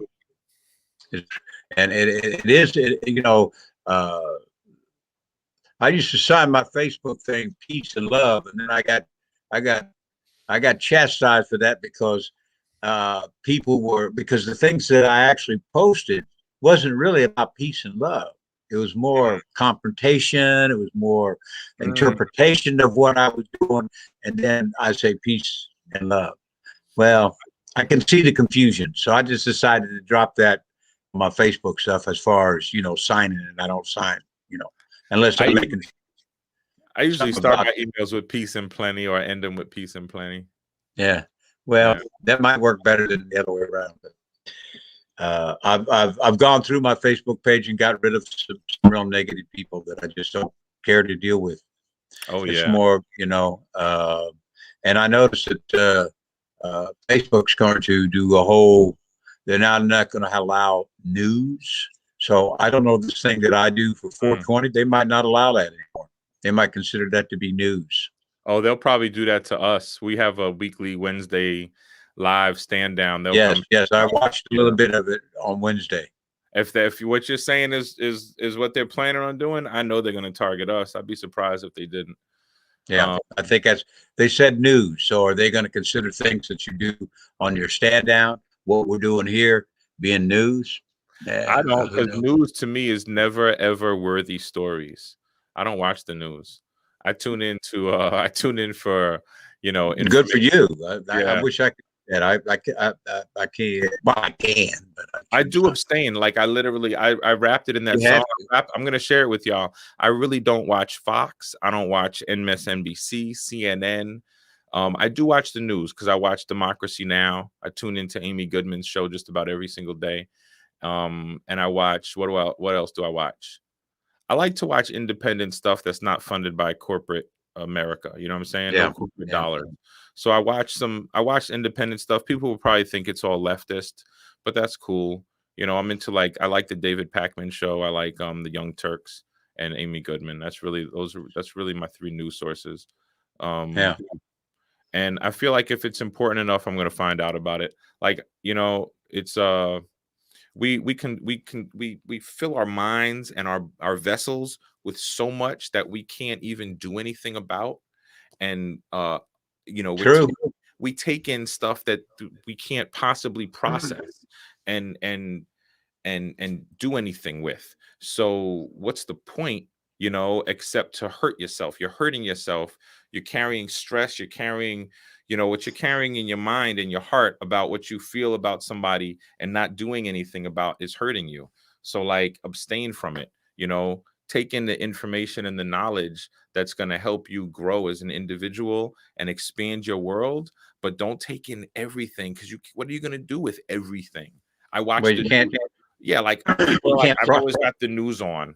Why? Yeah, because you're not listening to it anyway. Yeah, Most of the time, it's just but background. you are. That's what I I'm know. saying. I am. Yeah, you're like right. You're absolutely right. If your TV's on in the background, you know what I'm saying? And I'm not trying to chastise anybody in the chat or whatever. But if you always have something on, it's getting into your subconscious. Even if you say, "Oh, I'm not watching it," your brain is taking it in. And how are you processing all of that stuff? What are you doing with all of that stuff? Oh, I just get 420 and it all goes away. Bless. I just had to say that because I'm guilty of that as far as watching news, and I have my favorite people that I enjoy. But I do know that it's coming from a corporate point of view.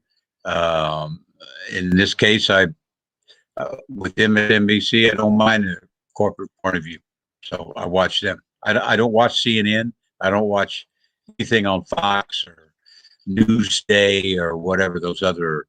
And I'm finding myself now being very selective what I'm watching on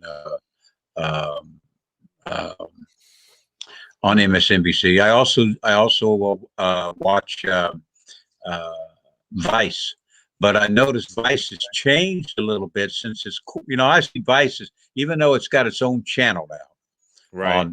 And so it's got the commercials, and so it's got that kind of corporate kind of feel to it. Where when it was on HBO, it was like it's independent. We're not worried about how many stories we can get. We got to write these stories and do this stuff to fit this time frame, because we got to have so many commercials in order to pay for this 20 minutes that we're going to give people 10-minute stories, and then 15 minutes with the commercials. The commodification of shit. Excuse me. So it was really cool when they were on HBO, but now that they've gone corporate, whatever that means. It means, it's very clear what it means. So right, it's being a capitalist. It's being and they want and they want me as a viewer to view that they're the alternative to the ABC, CBS, or NBC. Right. The people who run Vice have a political agenda. Every news outlet has a political agenda. That's true. Totally. Everybody. Amy Goodman has a political agenda. There's no doubt about it. Yeah. Totally. Every news outlet has a political agenda. Every artist, everybody, every person putting out content, every person who's a content creator has an agenda. Right. True. But is your agenda capitalist, or is your agenda socialist in nature? So, and you can create content and not be a capitalist and not be of a capitalist mindset. That's the difference. You see what I'm saying? And you say, what is the difference? I think the difference is the commodification. Once you are making products just to sell stuff, just to make money, like it has no purpose except to bring in money, then you know what I'm saying? Like the money, if the money doesn't even serve a purpose, like what's the larger purpose of the organization? And then is there like somewhere that the money's going? If you're just building capital, if you're just building, amassing wealth, there's a problem. You know what I'm saying? We got a problem already, like at stage one. If the goal of your thing is to build wealth, we already have a problem. You know what I'm saying? If the goal is to build peace, and to do that, you need to get money so that you can do these projects, great.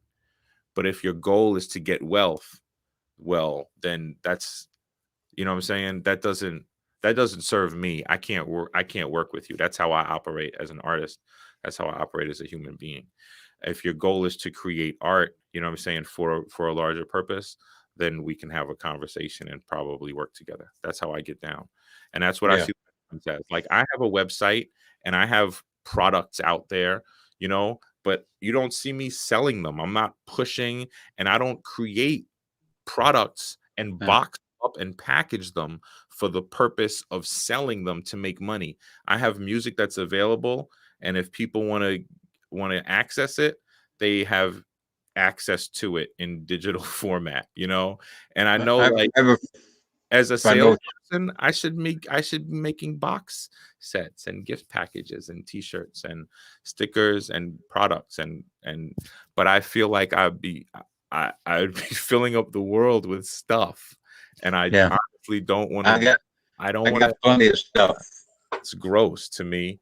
Got plenty of stuff. I know people have plenty of stuff. I want to give you music. I got music for you. I got good food, and I give it away free often.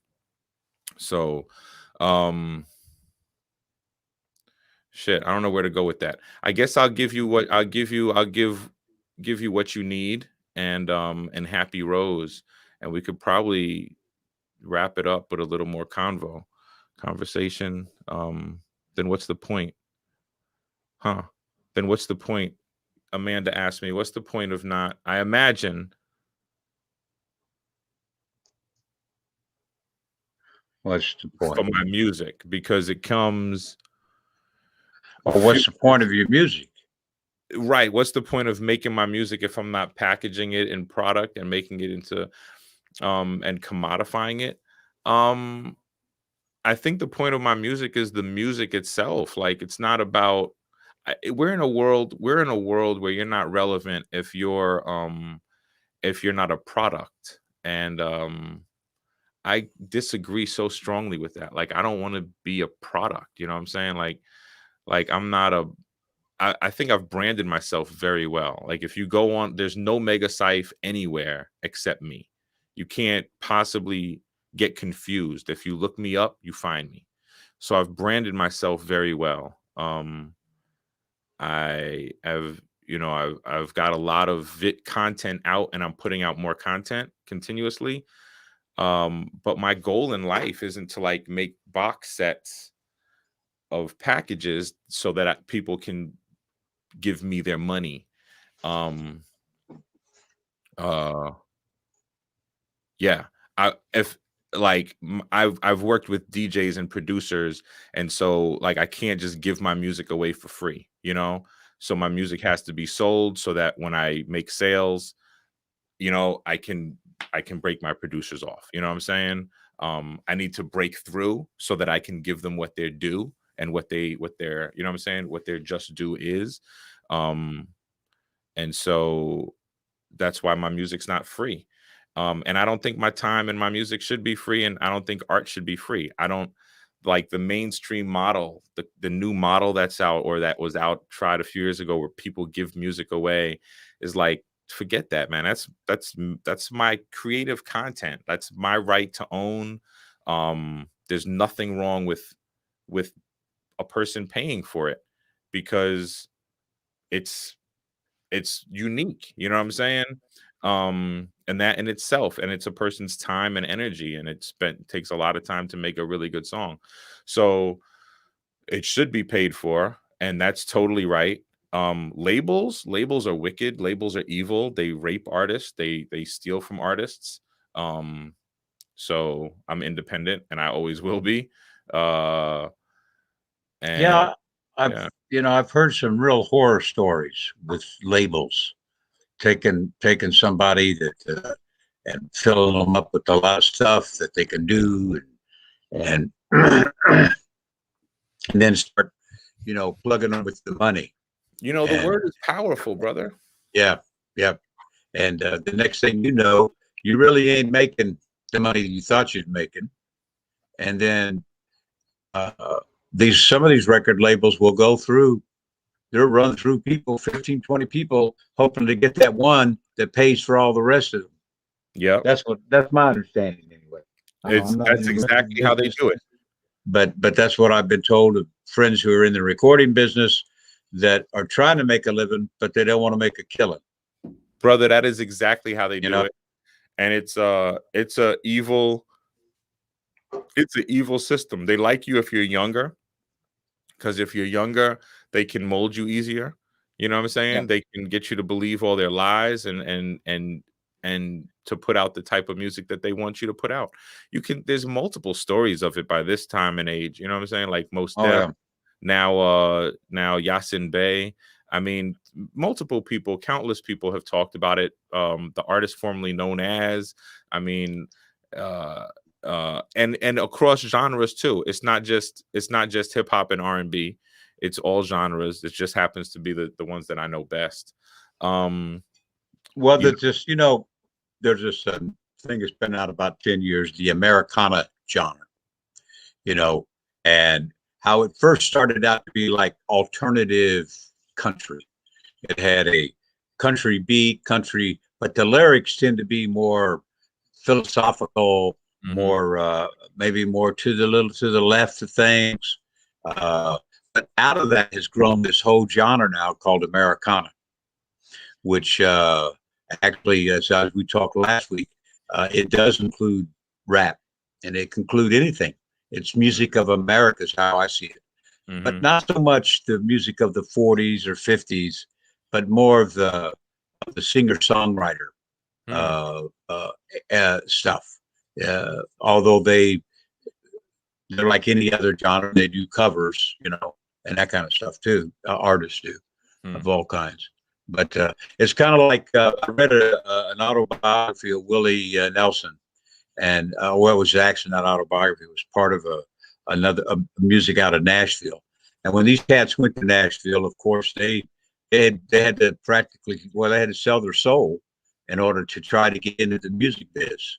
And that's where they developed this whole outlaw image that developed because they were willing to buck the system, grow the beard, grow the hair long, do the lyrics that at that time were very questionable to be aired on country radio, which was pretty much all AM when they went to Nashville in the 60s. FM didn't come on the scene until the 70s. And then that changed the whole quality of music. Yeah. And how it sounded and everything. So I think it'd be difficult to be an independent artist trying to record your own stuff, trying to promote your own stuff with people coming up. Maybe far back. Shout out Amanda. Much love to you, Amanda. Much love to Al, Jerry, Leah, everybody who's still in the chat with us. We know we've been on for a long time. We've been rambling. The whole listening to you 1000%. How the whole quality of music changed when FM radio came onto the scene. I mean, it became completely. It was already going in this direction, of course, and that's why FM had this. That's why it was sustainable, right? That's why I was able to survive. Well, FM had been there for quite a while. Yeah, but it was in a little box, and cars didn't even have FM in the 50s. They had FM radio, but cars didn't have FM. Wow. It wasn't until they started putting FM in your cars that FM started taking off, and they did that in the 70s. And FM was the difference was what? That it was all focused on music and no more talk? Yeah. Yep. And music. And the difference, the format difference, that format difference changes everything. Because once you take conversation out of the mix, you're taking out critique. right? And once you've taken out, we don't have a critical society anymore. It's bad. We're in a place now where if you're critical, you get you're like, why are you being so critical? Why can't you just give them love? Like everybody who come, that's why we are a critical, that's why Papa Biz and Mega Scythe will not just let anybody up on the mic, because I think there's nothing wrong with being critical. I'm not ashamed for a moment to tell somebody you're not really fit for this stage, you know? And I know I'm by no means the best performer in the world. I know there's far greater performers than me, but it's about the content of your music, sister or brother. You know what I'm saying? So like if you're mute, there's lots of platforms for music that is toxic. And if that's what you're interested in, by all means, have at it. But I think, and I've always felt that there's nothing wrong with being critical. And so any open mic that I've ever run, if some trash, and I call it trash, got up on the mic, I was happy to take that microphone from the person, because I think the voice has a very, I think it's a weapon. You know, your words, your voice is a weapon. It can be a tool, right? It's a tool, so it can be used as a weapon, or it can be used as what? Medicine, a wand, right? A spoon, perhaps. It can be used to feed you, or it can be used to kill you. And Well, so I can't have a toxic word on my microphone. That's what I'm saying. it's the way the commercials are made, and the words, and the people who I often wonder, the people who are in the commercials, they really believe that, believe whatever it is that they're trying to sell. I don't know. I don't know if I could do that. I don't know if I could, you know, sell something that I really didn't believe was what they say it was, but they're paying me a lot of money to say it. And I know that happens a lot. All these people can't believe all this stuff, you know, all the, you know, oh, I'm just an actor, so you know. Well, but you're pushing something, Yeah. whether it's pharmaceuticals, whether it's the Tom, what's his name, Selleck, and the mortgage that he wants you to believe, you know, that second mortgage type stuff, which is all going to benefit the mortgage people. But he's coming on, and I'm saying, I'm looking at the TV, and I'm saying, Tom, you really need that money to sell that? You're that poor that you got to do this commercial? Well, Tom's a capitalist. Yeah, he's a capitalist. But he also needs that money because his lifestyle didn't last as long as he, you know what I'm saying? He couldn't afford his lifestyle. Well, it must not. It must be. Yeah. The reason actors and celebrities and whoever they are, people who've climbed the ladder, so to speak, the reason you see them still on the ladder at a later stage doing what seems like a much lower step on the ladder is because of their lifestyle, usually. Because if they've made good choices, you don't see them anymore. If they've made choices that have allowed them to be independent, like brother T-Pain, you know what I'm saying? Brother Ludacris. There's some examples of people like Master P who've made it in even in the hip hop industry, plenty who've made it and chosen to step aside because they're like, the industry doesn't serve me. Like Andre 3000 from Outkast, the industry doesn't serve what I'm trying to do. It's not going to, and they're full of lies. Like T-Pain calls people out for wearing fake chains. You know what I'm saying? You know, people got like these chains on their necks, right? And their wrists, like they look like they're wearing a house on their body, but they're not. I can do that next week. Like I can order $75-$200 worth of ice, you know what I'm saying, jewelry from Amazon, and next week's show I can be on here blinging and just say, oh yeah, and tell you one of my songs hit. And that's what people do. And then they buy a bunch of views and they buy a bunch of comments and stuff, and they perpetuate a lie. And they do it, like, and they put out album after album perpetuating a lie, and labels will buy albums for people to help perpetuate the lie. because most artists that we see have at least 4 or 5 investors around them. You know, they Yeah. claim to be independent. They've got a lot of money on behind them, and there's a whole machine that helps it look the way it looks. You know, it looks all brilliant and stuff. They've always got like 2 cameramen and these beautiful cars. It's because they have investors. But it's like they're just most of them are liars. Not all of them, but most of them are liars. Yeah. It's And I don't it's so sad. I have it's kind of, my career and the broadcasting has been always into more like community radio. I mean, I've worked on commercial radio, and I had a pretty good gig, and uh, this friend that was working with me, he had the gig during the week, and he left to go to another station, and so I applied for the overnight job. And I went in there, and the cat at this time, this was in 19, I think, 80, for myself, 86, 87. And they only wanted to pay me like $5 an hour to work as a DJ. And I said, man, I can't give up. I had a job. Uh, I said, I can't give up my day job, which actually was the evening. But I couldn't give up my regular job because it paid $10 an hour. So some people, and it was all about it was just the guy that he ended up hiring was worse than me. I can tell you that. But he worked for $5 an hour. And I couldn't afford to give up, benefits and everything like that. So it happens, it happens in the radio business. It happens in all kinds. You have to sign no compete clauses. I had a company once, a DJ company, try to have us. There was a bunch of us there. He was going to hire us all. He was going to be a franchise DJ company and all this stuff. He said, but you have to sign a no compete clause. And some of the kids said, what do you mean no compete? I said, what he's telling you is that you can't go work for somebody else. If he ain't got no gigs for, if you got your own equipment and he's just hiring you and your equipment and he can't hire you that night, you should have the right to go work wherever you want to work. And even if he doesn't have gig for you that night, you have the right to go work in another company.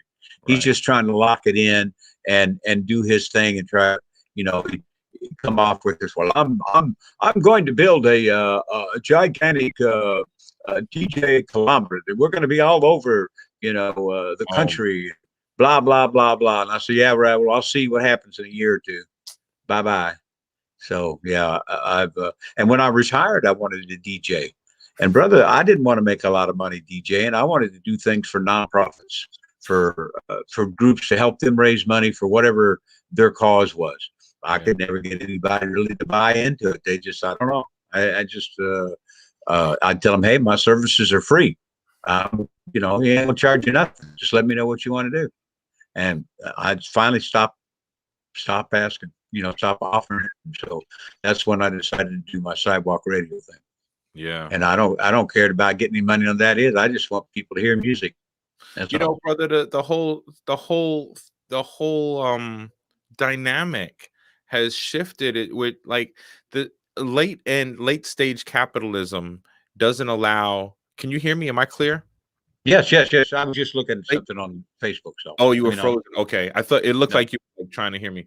Late stage capitalism doesn't allow for human creativity, you know what I'm saying, and scientific exploration.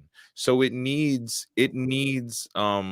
community radio stations to shut down. It needs, you know what I'm saying? That's why all those things have been shutting down. And that's why big box radio has been taking over and stuff. If we have less than 10 years, right, to change our path, or cataclysmic climate change is going to be the norm. You might not even have 10 years. Right. So like that's being an optimist. And I know this new administration is already dragging its feet on student debt, being like saying, oh, we're not going to roll back any student debt, we're not going to do any forgiveness. And then they're clearly dragging their feet on the environmental issues, because day one the agenda needs to be addressing infrastructure, by re-greening society, you know, with construction jobs, and at the same time, of course, being COVID conscious and stuff like that, you know. But who's gonna vote for me for president? You know, I wouldn't run for president. I got two announcements to make. Brittany DeBarros from About Face. She is the current I don't want to say her title is wrong. I think she's the current president of About Face. But Brittany DeBarros is running for Senate. Is it Senate or is it Congress? She's running for office. Brittany DeBarros is running for political office. We should check her out and support her. What is she running for? And Veterans for Peace is I'm on the board of Veterans for Peace, as you know, or as you may not know, but you should know now. We are getting a strategic plan going, and we are inviting our membership and our veteran member community, our Veterans for Peace community, to take part in this planning process with us. And so it's going to be a transparent and open process, and look forward to something in your inbox from us if you're a member of Veterans for Peace. Look forward to some communication in the next week about a strategic plan, and there will be follow-up and correspondence, because we really want to grow this organization. It's a really good, powerful, empowering organization, and like all things in our world, it has hurt people in it, and hurt people hurt people. I'm not making amends for those people, but I am saying that you know, the systems in this world, the systems of control need to change. And this is a very good place to start making some positive change, so we can help heal our organization while we're growing it. I think our organization is healing. We can continue growing and becoming stronger and more healthy, and all work as a unit, a symbiotic unit, to change our planet. That would be beautiful. That would be a legacy I would love to leave, to be a part of, you know? Yes. Well, I can get down with that. That's for sure. Let me see, Brittany, if I can find it real quick. I don't want to look too long, but I know she's running for office. I thought I received a text from her. I don't remember how I received it now. I should have made a note. Oh, was that it right there? I will, you know, my eyes are not the best in the world. I will make a note for it next week and definitely hip you out to that, because we should support our family.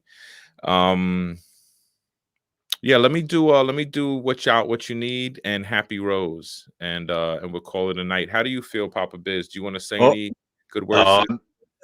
Good word. Good words, huh? Well, I'd like to think everything I say is good, but I know it's not all the time. But I do appreciate the opportunity to be able to express myself here. I'm musically talented. Only thing I play is CDs and stuff, but you know that I have my place for that, and so I like the opportunity to and not that I'm a big believer in astrology, but I am a Leo, and it seems like every Leo that I've met likes to, you know, be on camera or do things. I don't know, maybe something to it, maybe there's not. Big personality. It's a great opportunity, and of course I love talking about cannabis. I could do that anytime, night or day. I do a lot of reading. I think I have a grasp on how it all came about, and what you were saying earlier is so true. The whole thing of how they made it illegal in the first place. And that's what I usually, when I engage with someone who's not real familiar with pot, cannabis, that kind of threw me off there. Sorry, brother. I'm not trying to do that to you. Oh, no, I know that. I want you to talk. Yeah, I am. And so I always try to introduce cannabis some way in my conversations to whoever that I'm around. And that's just something that I've taken upon myself. That's why I've said here on this show, and will continue to say, I took the name Can Evangelist because people will hear that and they'll say, "What's this cat all about?" Then it gives me a chance to talk about cannabis, gives me a chance to introduce. A quick story. I went to a VFW when we were trying to get a bill passed in Missouri in 2018. It was American Legion folks. They asked us to come there and talk. And so I went with some other vets and we were talking and we gave our pitch. And then they said, "Well, thank you very much. We're going to have our business meeting. But if you'd want to go down in the basement and hang out, we'd like to come down. And if any member would want to answer questions to you guys." Okay. So we went down, of course, American Legion, they got a beer, but I don't drink. So I got a cup of coffee. And so about a half hour later, the membership started coming down, and this older fellow who was a Korean veteran, he sits down and we visit. He says, "I got a real question for you." And I said, "Man, that's what I'm here for, to talk to you about this." He said, "Well, in fact, this was before I was using the term Can Evangelist." And so he says, "Well, tell me, what's the difference between cannabis and marijuana?" That's what he asked me. And I didn't laugh at him. I said, No. I said, "My brother," "excellent question." I said, "It's a simple answer. There's nothing different. It's only in the name." I said, "The biological or the botany name is cannabis." Mm-hmm. I said, "and the slang term is marijuana. And marijuana has a menacing name because that's the way we've been programmed to think about it. Marijuana. I mean, how can you say cannabis in a negative way? Try it. Try to say cannabis in a negative way. In fact, you almost have to smile when you say cannabis. Okay. So anyway, I do appreciate the opportunity and one of these days I'm gonna read one of my buddy's poets. Yes, you are. One of these days you are. Yes, you are. And I'll do that next week. I was going to do it. I got to find the book. I put it someplace, but I will find it, and I will read a couple of his poems next week. Bill Bauer, Jerry, Amanda, Leah, some of our regulars heard that. So yes. I'm sure Al is probably still in the chat. They'll hold me to it. I'll do it. No problem. Cool. I'll hold you ready. Okay, we got to check in. We'll check in. You and I will check in. Thank y'all so much for being here with us. Thank you for the loving words. Thank you. Yeah, we really appreciate y'all. This is medicine for us, just as it is for you. So we are very happy to be here with you. And MGD, oh, is this Marty? Has hit me to something. Brittany is running for New York 11th congressional seat. Yes, she's in Staten Island. Okay, I was trying to remember. She's running for 11th congressional seat in New York, which is Staten Island. Brittany DeBarros lives on Staten Island, and so yeah, that's really cool. Because that's like a right-wing stronghold. If you don't know New York, if you don't know New York, like the boroughs are very blue. But the Staten Island's one of the boroughs. It's very red. It's like Long Island red. Long Island is more red than blue. Yeah. But Long Island is attached to Brooklyn and Queens, and so it's mixed. It's okay. The city's purple, I guess, but probably I'd say more blue from my experience. I don't know what people in the chat would say about that. Yeah, maybe somebody in New York could. Yeah. Or anyone who knows more about New York politics than we do. Yeah, y'all are awesome. Appreciate it. Go ahead and do something. I love you, Papa Biz. I'm gonna do What You Need and Happy Rose, and then Papa, if you want to stay on, you and I can chop it up for a little bit, and we're gonna say goodnight to everybody in the chat. So we love y'all. We'll see you next week, and we're here every week for artists, so we can run the banners while I perform, and you can bring your artist friends and your family and recommend that people come through, because we definitely want people to come through. It's a great place. We're going to have these conversations with anybody, right? These are going to be conversations we're going to have with any artist who comes to this space. We want to ask you about your politics. We want to know. We might ask about your religion. You know, people say don't talk about politics. Oh, look at your face, Papa Biz. Don't talk about politics. Don't talk about religion. I say talk about all of it. If I can't talk about your politics and your religion, why not? What are you trying to hide from me? Why? What is so scary about our conversation or about your thoughts that you think we won't gel, or what? Somebody has to die at the end of a talk? We got problems there. You know what I'm saying? So let's talk it out. Let's work it out. Let's figure it out. I'm going to share some music with y'all, and, you know, let the music make you think. You know what I'm saying? Let your parents hear this. Let your friends and family hear this, and let it create a conversation. I hope it creates a conversation. If it doesn't, then it's not good music. You know what I'm saying?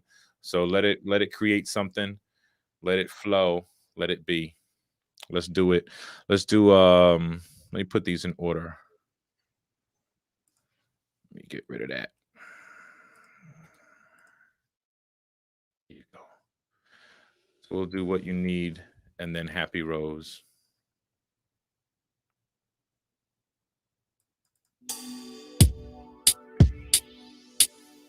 Y'all kind of get a preview right here of this Monday's live share, you know. Turn this up in front of your Capitol buildings when you're down in front of City Hall. Play this in front of the local police department when a protest is happening and they calling for chants. Tell them this is what you need, because we can't take chants anymore. In the best interests of my countrymen, I suggest we all take a step out the system. Who makes the wheels turn, us or them? In God we should trust, but we're trusting them. Watching on the news as they play us dumb.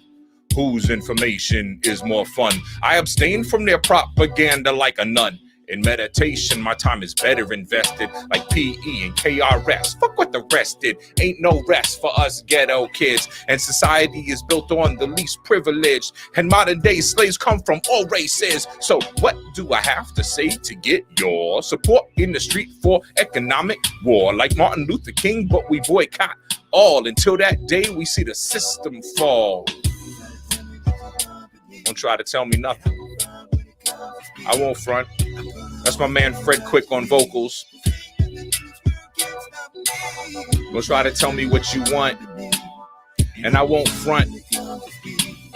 I'm always gonna give you what you need, cause there's not one thing in this world that stops peace. Now this might seem like a poison for a cure, and how's it gonna turn out? I'm really not sure. But one thing has got to change, and that's the law. How do you import the drugs and call it war? Close off the ports, check the cargo. Or would that go against your inner city embargo? When nothing comes out but the crime goes in, kids grow up feeling invisibly clothed in the shackles their families chosen, which can best express how our voices were frozen. My toes in, the ocean ain't cold enough, so I'ma freeze the waters and call your bluff. The only thing backing up your dollar is us. We're behind your stocks, your bonds, and your trust. So unless a coup is what you want, I'll offer this advice for your consideration. Don't try to tell me what you want but need, and I won't front when it comes to speed. I'm always gonna give you what you need, cause there's not one thing in this world that stops me. Don't try to tell me what you want but need, and I won't front when it comes to speed. You better believe. You see, what the government wants is for me to be quiet. They claim that such words will incite a riot. The truth is, everyone I speak with is tired of officially elected greedy bastards and liars. Make our taxes higher, give us national health care, stop supporting the military, give it back to welfare. Our education system, priority everywhere, and no more death penalty. The laws ain't fair. These major corporations, they make killing a sport. Then they hire a judge, a lawyer, a court, some lobbyist, a senator without getting caught, and crush the little guy with minimal support. Now that you saw it, don't just get angry or volunteer at your local church biannually. Go home, educate your whole family and spread the word. We need to be free. Don't try to tell me what you want or need. I'm only here to give you what you need. You better find some belief in yourself for this moment and don't retreat. We out here giving you good food, y'all.